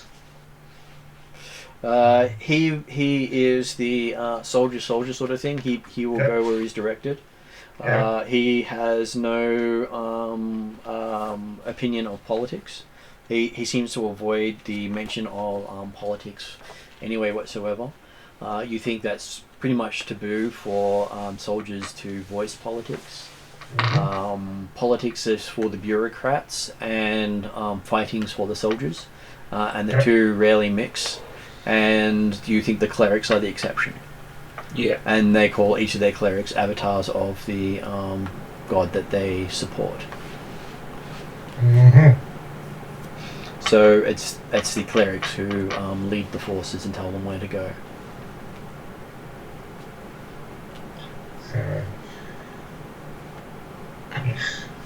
Okay. Does he know anything about the surrounding town or people or things like that? He grew up in the role of soldier. He does not know what the people or bureaucrats do. He's never lived outside of the army. Okay. He says that they have a caste system where you're born into your role. And he was always a soldier and knows nothing of the other lives. And a great life it is as a soldier, I'm sure. He would not know any difference because his people do not mix with the others. They do not. He does not understand this trade thing that he's heard that the other people actually use. Because in the military, you're provided with everything you need, and you rarely ask for more than you need. Mm-hmm. Those people generally don't live long amongst their people. Okay. Yes. Colloquially called jack bastards. Or the people who are volunteered for the worst duty. We need someone to go and get swallowed by that great worm over there and see where it's going to take you. Why? Well, that's today's mission. What's tomorrow's mission? To find your remains. Yeah, right. To find out where the worm went. by following this tracker that we make you eat before you get eaten by the worm. Okay. So, one thing you do pick up is he has a lot of reverence for the river and the cycle of nature they have here. And the fact that they currently have a flood season where the waters themselves rise up and extend out a lot around the area. It's one of the few times where you could have travelled along the river, but it's also the busiest time for festivities because people can't tend to the land while the river's flooded, so they have a lot more time to celebrate. Mm-hmm. Along that sort of topic, we'll then bring up a question that suddenly thought of. Do average travellers or merchants have the capability to activate the roads like the soldiers do? No, that is limited to specific governmental vehicles and the captains of the guards and higher. Yeah. Dimitri's getting used to this world treatment. The standard merchants generally pay for transit along the river, and so the roads themselves are kept for those who wish to walk and those who have access to the higher levels of transport. Right. They do have floating vehicles that travel through the air itself, but they're limited to the nobility itself. Oh. So equivalent of airboats, he says. Okay, so he takes you into a city where you can see it's on the city itself is on the edge of a river that seems to be about 4 to 6 miles wide at this point. You can see pyramid structures nearby, so the equivalent of these things sticking out of forest areas. Yep. And as you've been travelling along, you will have also passed things like that in the outside area. Yeah. Yep. So it is the Egyptian equivalent. Not that we get much time to stop and see unless they happen to be at one of the forts. They would have that around the fort. This is where you get the description of all of their temples are surrounded by that level of sculpture. So that they've had a lot of time to perfect what they have. Yep. Okay, and you come. They actually have to take a barge to get from the river to the city itself because the flooding has technically turned the city into an island. Yep. It's designed to withstand the flood. So as you take the barge through the across the mile or so flood from the road where you caught it. And you can see that there are various piers built along at different heights towards the city. You pass through the wall itself on the barge. Again, you get Does the wall appear similar design to what we had at the first floor? It is very similar in design. Right. And for a short time you pass through darkness and then appear in the light again. And it's one of the first times you've actually passed through darkness and not heard the sounds of death approaching. As I say, certainly Dimitri looked over his shoulder at that moment. And then immediately afterwards looked at Little Miss, considering it's her fault that we've been chased by death. And you find yourself in a space just big enough for the raft, with what's like a stone pier all around it. So you'd raised up into this space.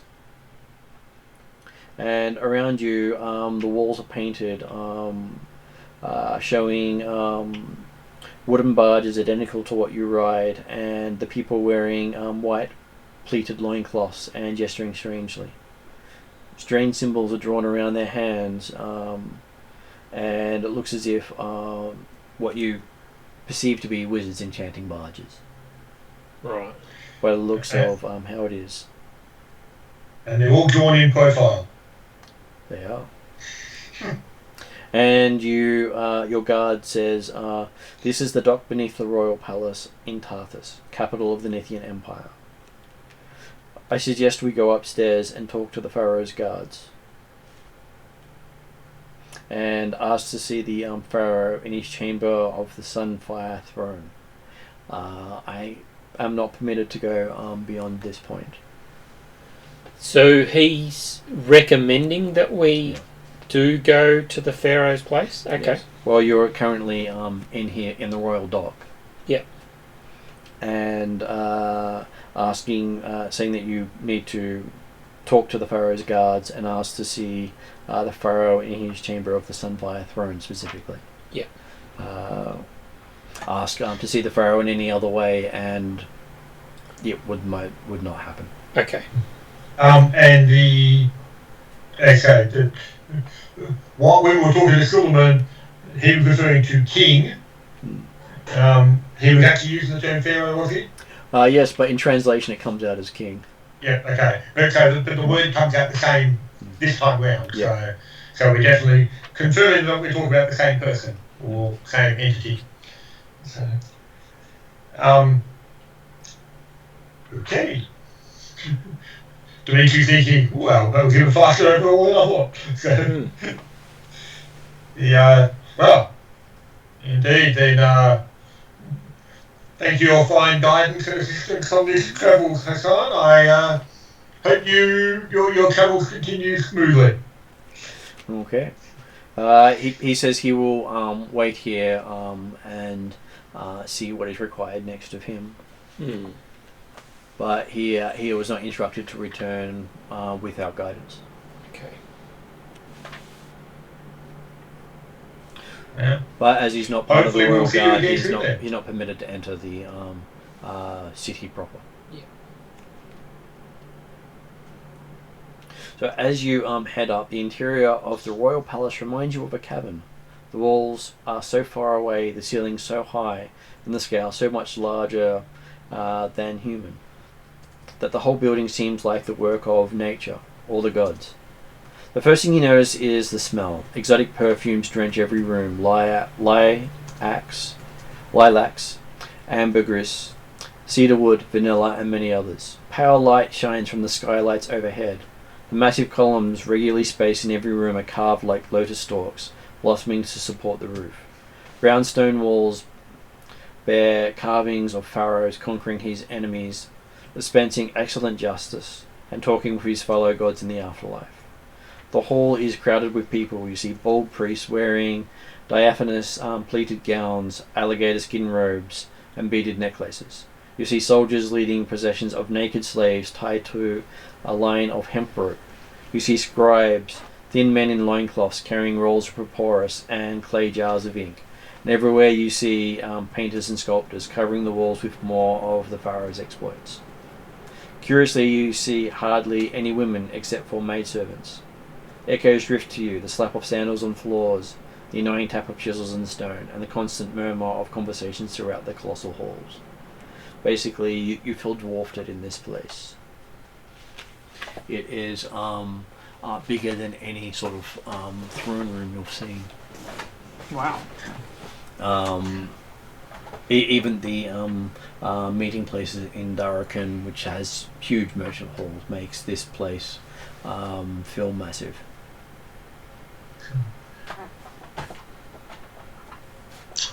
Apologies, guys. I was just thinking I'm going to actually have a quick duck outside and have a look to see how much cloud is in the sky at the moment, because it should be just about the full moon eclipse right now. So It's supposed to be a blood moon. Oh. yeah. Really? So I thought I might have a quick glance have a to quick see look. if Yeah, there's let's have a a view of it. I'll be back in a few minutes. Yeah, all good. I'll pause the thing for a little bit then. Okay, so Sounds interesting. we have. Okay. So back again after our slight delay to go out and have a look at the red moon, which happens so rarely. There has been a supermoon in the area, though because it wasn't near the horizon, it was tiny. Our perception, if we actually see it against the horizon, can double or triple or even more the size of the moon, yet it's still the same size if it's further up. It's amazing what our perception does to things. Okay, so we are you are in the main audience chamber of the Pharaoh. And did you say the Pharaoh is actually sitting there, can't be seeing people, or just lots of people ready to be taken in to see the Pharaoh? Lots of people waiting to be taken in. And you've just come up from the royal docks. Yep. And can we see any of the Pharaoh's guards around whom people are talking to arrange the opportunity to see the Pharaoh? You can see many guardsmen in armor that makes the guide you have look like he was wearing the poor version of it. They almost look like their headrests are animalistic in nature, such that they you can see the ears of the jackal-headed headrests actually move and the eyes move independent of the person. Oh, that's cool. And is that part of the magic? Do you think that's part of the magic? Cool. Because otherwise they would then have a severed head of a jackal sitting on them that's attached to them in some way. Yeah. Which would be a little more disturbing if the jackal was still alive after having its head severed. And then plated in gold. Okay.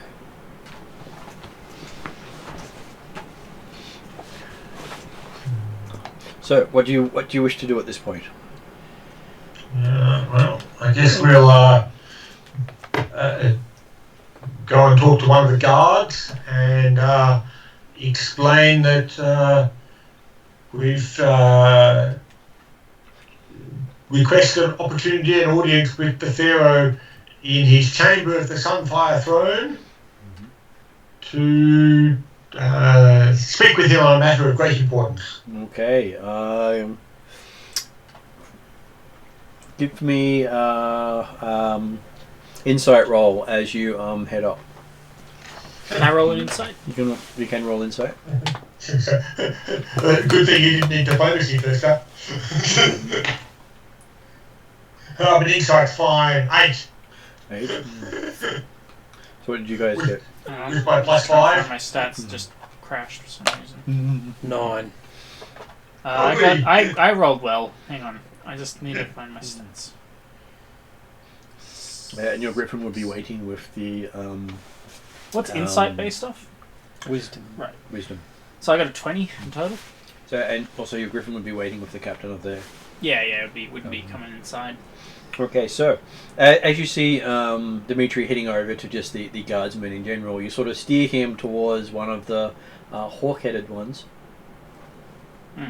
having associated them with the person who helped get you here. Ah, that's right. Very clever of me. Well, hey, everyone has their gifts. Just that the... obviously, as you attempt to do that, Dimitri looks, sneers at you for a moment, and then acts as if he was always going to the hawk-headed guards, obviously. Obviously. As you approach, you do notice he has golden wings on his back that move as he moves. What was the name of the guy we met? The Strawman. Should we say, greetings? We have travelled. Do you know Solomon? Says yes, you wear the armor of Fort Amonsot.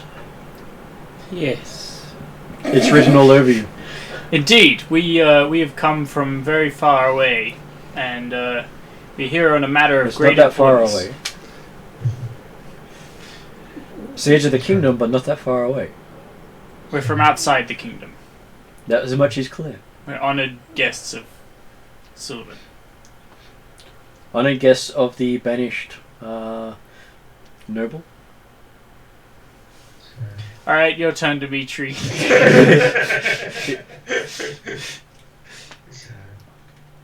He then looks at Dimitri and goes, "So you must be the red-headed son of God that everyone's talking about."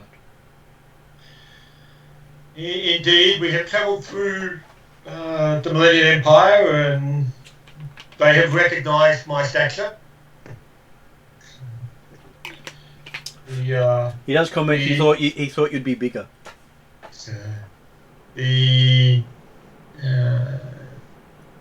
We have urgent and important business, and request the opportunity to see the Pharaoh in his Sunfire throne, or whatever it was. Do you have a letter of introduction? He says.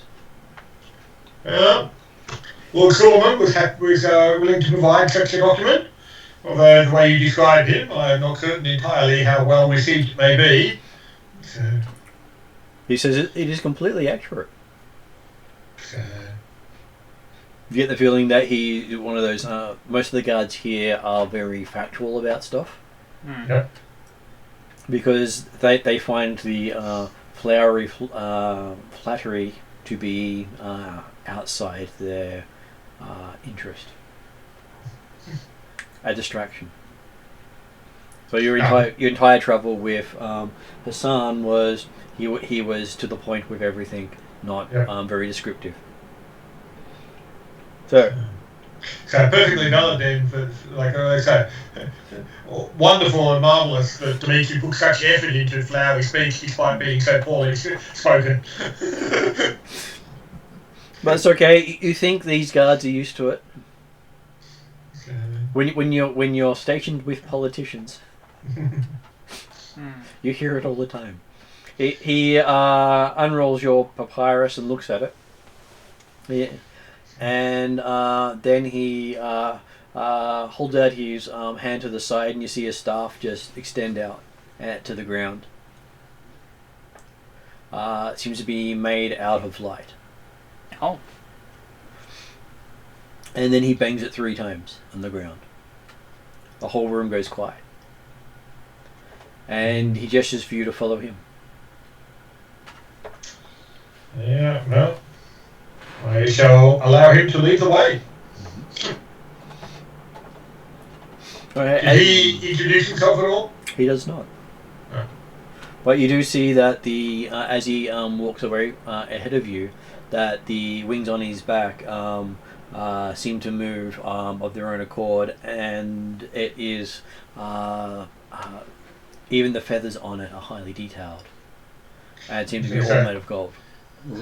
So yes, whilst it looked like the feathers were part of his armour and stuff, they're actually poking out of his back as he's an angel.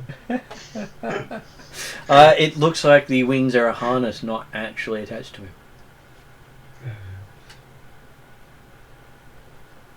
So part of the guard kit. Mm-hmm. Okay, just pause that for a sec. Yep.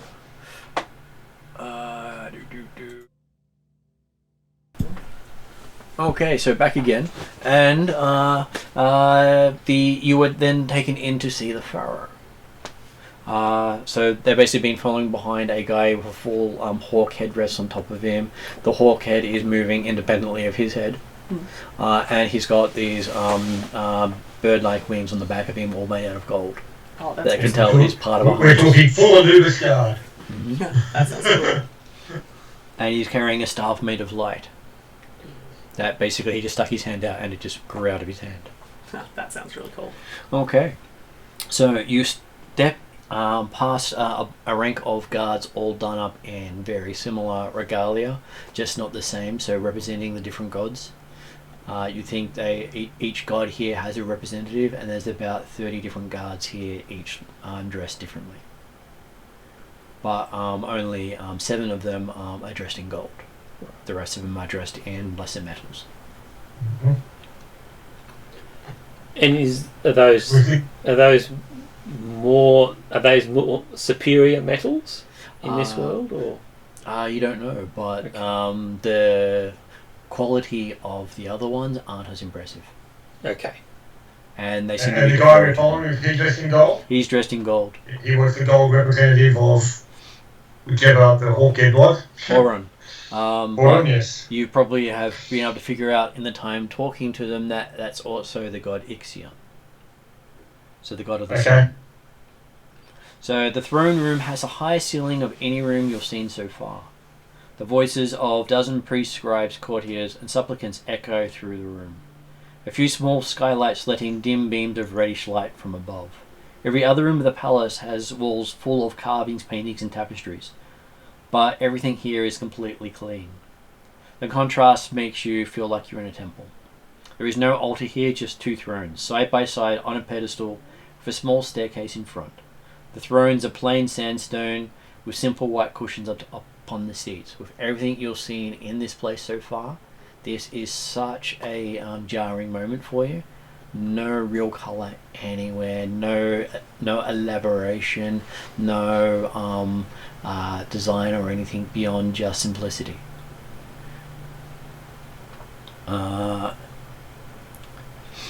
In the acre or 2 of open space in front of the thrones, that's how much room you've got to walk to actually get up and see this guy. A long line of supplicants wait patiently. 2 lines of scribes sit cross-legged on either side of the throne, waiting to write down any word from their occupants. The scribes are dressed like peasants, but you notice that everyone seems to defer to them. Right now, only 1 throne is occupied. There sits one of the most beautiful young women you've ever seen. She's tall and sleek, with very black hair and eyes, and dark blue powder on her eyelids. She wears a clinging white dress and a red and gold headdress, but not much jewellery. She's wearing less gold than almost anyone else here except the scribes, but she seems to look that much prettier because of it. And right now she looks bored, or at least she did until you came in. As she calls out, "Who are these handsome strangers?" Okay. And you are gestured forward with the looks of surprise of everyone around you, as you basically have to walk the 1 to 2 acres to actually reach the throne. Well, we won't rush. We'll allow the opportunity for everyone to witness the entry of the son of Halav and his others. And it does seem odd looking ahead and seeing just how plain the ruler here sitting on the throne is, when Even with the gold stuff. even with the gold stuff doesn't look particularly elaborate or particularly fine. It's designed in very simple means. Okay. Whereas all the courtiers and that you're passing, the closer you get to the throne, the more elaborate their gear. It's almost like it's one thing for the others and one to the rulers here. But it does remind you a lot of the Suleiman of the fort you first met. Though his gear was more elaborate than hers. You have a feeling that there is a pecking order in reverse for the nobility. The lower ranking they are, the more elaborate their gear they wear. Right. Yes. The more impressive they've got to try to be.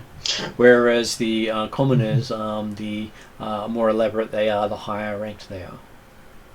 Was the guy that we saw in the first fort, was he a hawk god avatar? He was, yes. Right. Okay, cool. But not as impressive as the guard who's taking you forward. Not as impressive looking. Alright. Okay.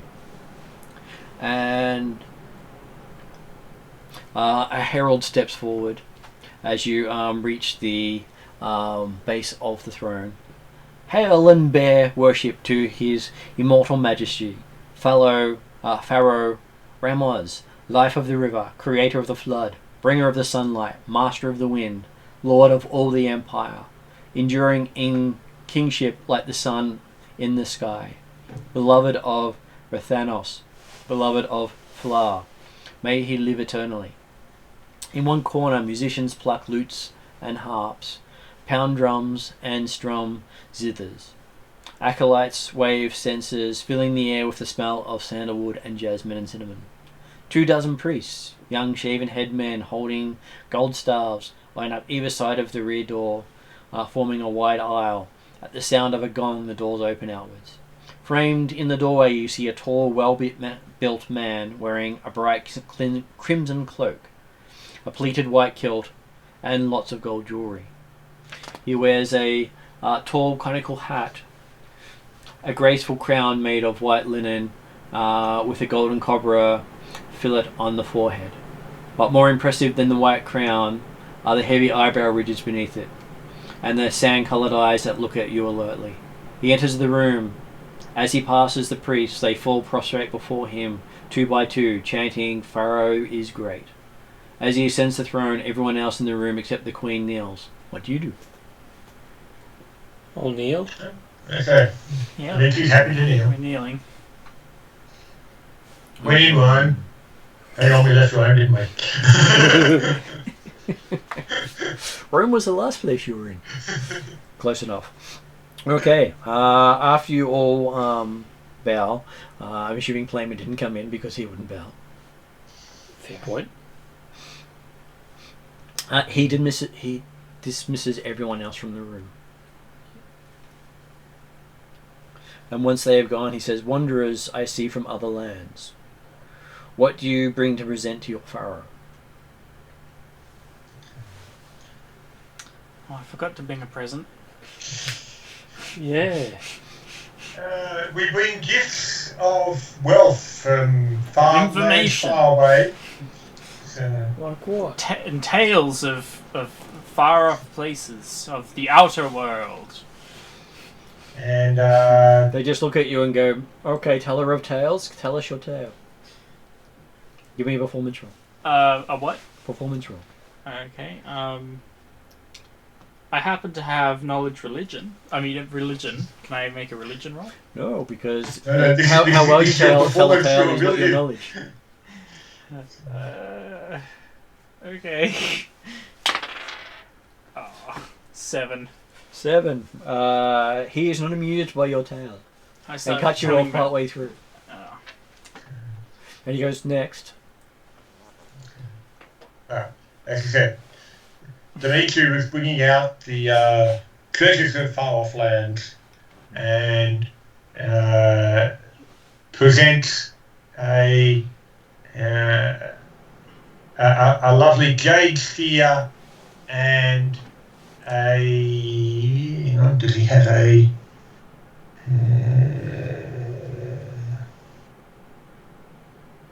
No, he doesn't have a box to put it in or anything like that. So yes, he'll basically unwrap a jade from a leather cloth like pouch, a jade sphere, and like one of the ones from the door openings from the temple of Azcan, Okay. and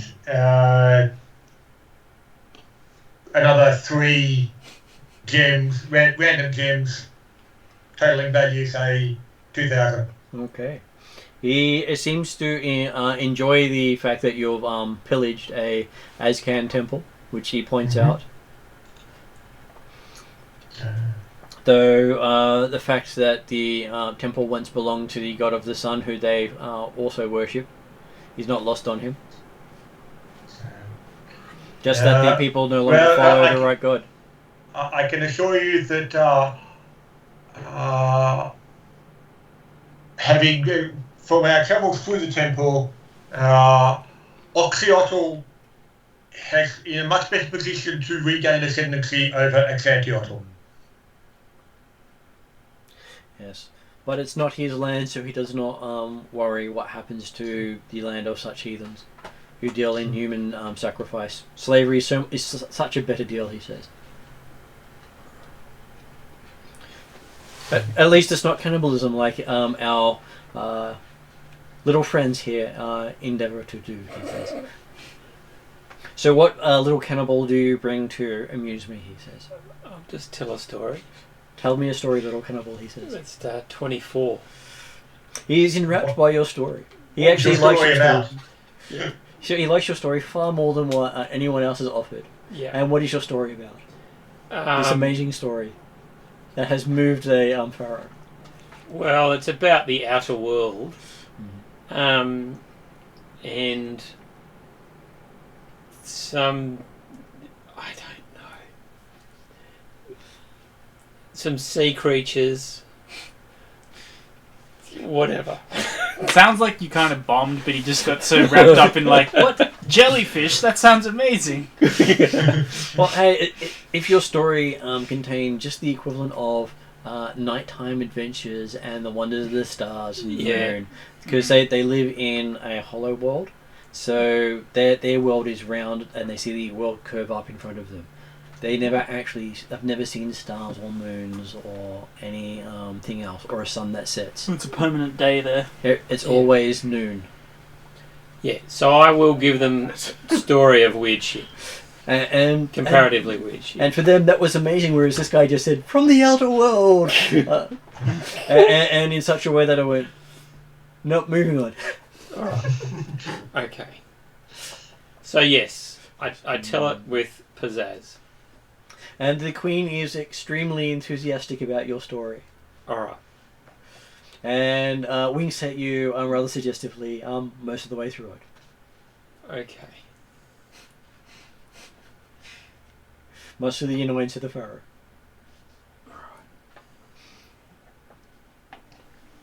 So, he says, with such a gift, he now gives you a gift in return. Oh, nice. What, for me or all three of us? Well, for your fellow compatriots, as being a halfling, I'm sure you're the one in charge. Okay. No one would dare tell a halfling what to do in these lands. Yeah. Alright. So, he has need of your services. Bringer of change, he says. Right. Okay. So yes, he's generous. Give me a job. Opportunity to do him a service. A royal service. Alright, carry on. Yes. He says, you must know of small trouble weighing on a pharaoh's mind. You will, of course, be honoured to serve the glorious fellow in this mission. There are recent ill tidings of monster incursions from the desert to the west. The monsters are a horrible mixture of man and scorpion. You will equip an expedition into the desert, search out these monsters, and slaughter them in the pharaoh's name. Right. which shouldn't be too difficult for you and your kind. And that's the job. Go to the desert, kill all the hybrid man scorpions, Okay. and in return, he will give you a glorious gift. We wanted to find the goblin that he was talking to, because the goblin was talking to the pharaoh, right? It was, yes. All right. Why don't we inquire about the goblin? I'm going to inquire about the goblin. Okay. But do you get to talk back to the pharaoh? We'll see what happens. When you go to open your mouth, he just looks at you and goes. Actually? And you just notice that your voice just stops, and you can't make a noise. Actually? Yeah. Oh, okay. And then he goes back and looks at the halfling. So what reward are you going to give us? I will give you an armor that will be rivaling any armor in these lands. None shall be able to stand up against it, no matter which lands you travel to. Okay, and it's something I can wear? Something you can wear. Okay. And those you deem worthy to wear. Well, if it's going to automatically adjust, then I'll wear it. Sounds good. Dimitri looks down and whispers quietly in Willie's ear, says, "You may be interested to know where such armour comes from." Like what? So, perhaps you could ask the Pharaoh as to where he's able to obtain such wondrous treasures. Is it currently in your possession? Such armor is in the royal possession, yes. Yeah. It is. That's pretty good. And the armor will... Yes, but it's not something that would be expected that even the Pharaoh would have access to. But he's already got it. Within these lands, it should not be feasible for him to get it. Therefore, it'd be very interesting to know where he got it from. He gestures on one of the guards at the back to come forward, and he hands him a dagger, which then is handed to you. Okay. Touching the dagger, it feels strangely cold.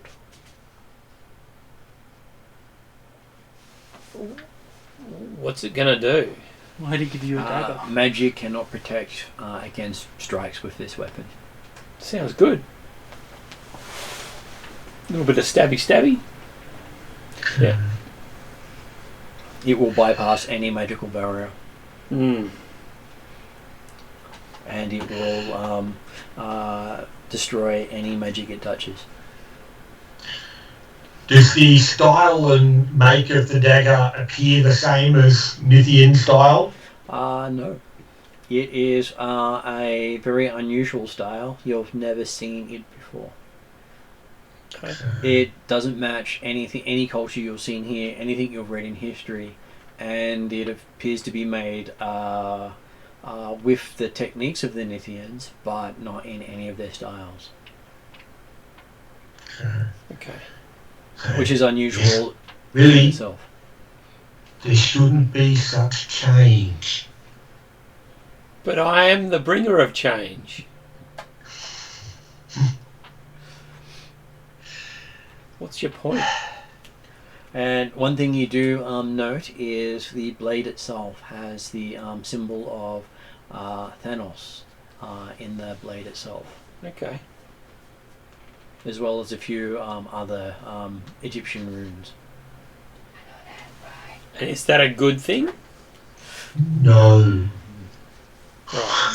Right. But if I'm stabbing something with something, then surely that's a good thing. Evil Yes. is intent and what you do, not an item in itself. The Pharaoh says Right. an item is possesses no sentience, no life of its own, more than you give it. Okay. Yes. So good. Daggers don't kill people. People kill people. That's exactly right. Just in a roundabout way of his explanation, because he's a politician. Yes. Okay. But the fact remains that there is no way the Pharaoh should have access to such equipment. But how many freaking magic items have you got, Dimitri? Haven't you got dozens? And I've got like 4 or 5. However, none. we come from somewhere very different. This guy's got a magical shortfall. Yes, but we come from somewhere very different. Right. What is the whole premise of this whole hollow world? So once you've locked up... Things don't change, and the cultures can't change and can't adapt. Yeah, this is just So- like... So this is very sus, this dagger and armor. This is why you should try and find out where it came from. Pharaoh doesn't mind all this whispering. He says, hear it completely. He seems to hear it. He can In hear terms of the sort of thing, Dimitri's working on the idea of that, well, apparently the Pharaoh has accepted Willie as the leader of the delegation, and I'm sure the Pharaoh is used to attendance. advisors providing information to him, whether or not he actually thinks he wants it. So, 'Cause he'll give you more information. Dimitri's working in the role of Grand Vizier. Which Dimitri loves. So, to Willie's authority. so the Pharaoh says he will give you more information about where it comes from once you have done the service. Yeah, that sounds good. Until then, you have to prove your worth. But it's pending having this item. You get to take the dagger with you. Yeah, it's good. It's not it's not a problem. And that might be a good place for us to finish up tonight, so the others get to join in on the combat that ensures in the next session. There's combat at the man scorpions. Yeah, Okay. because it is about 10 o'clock now, and starting a combat now, we won't finish until late.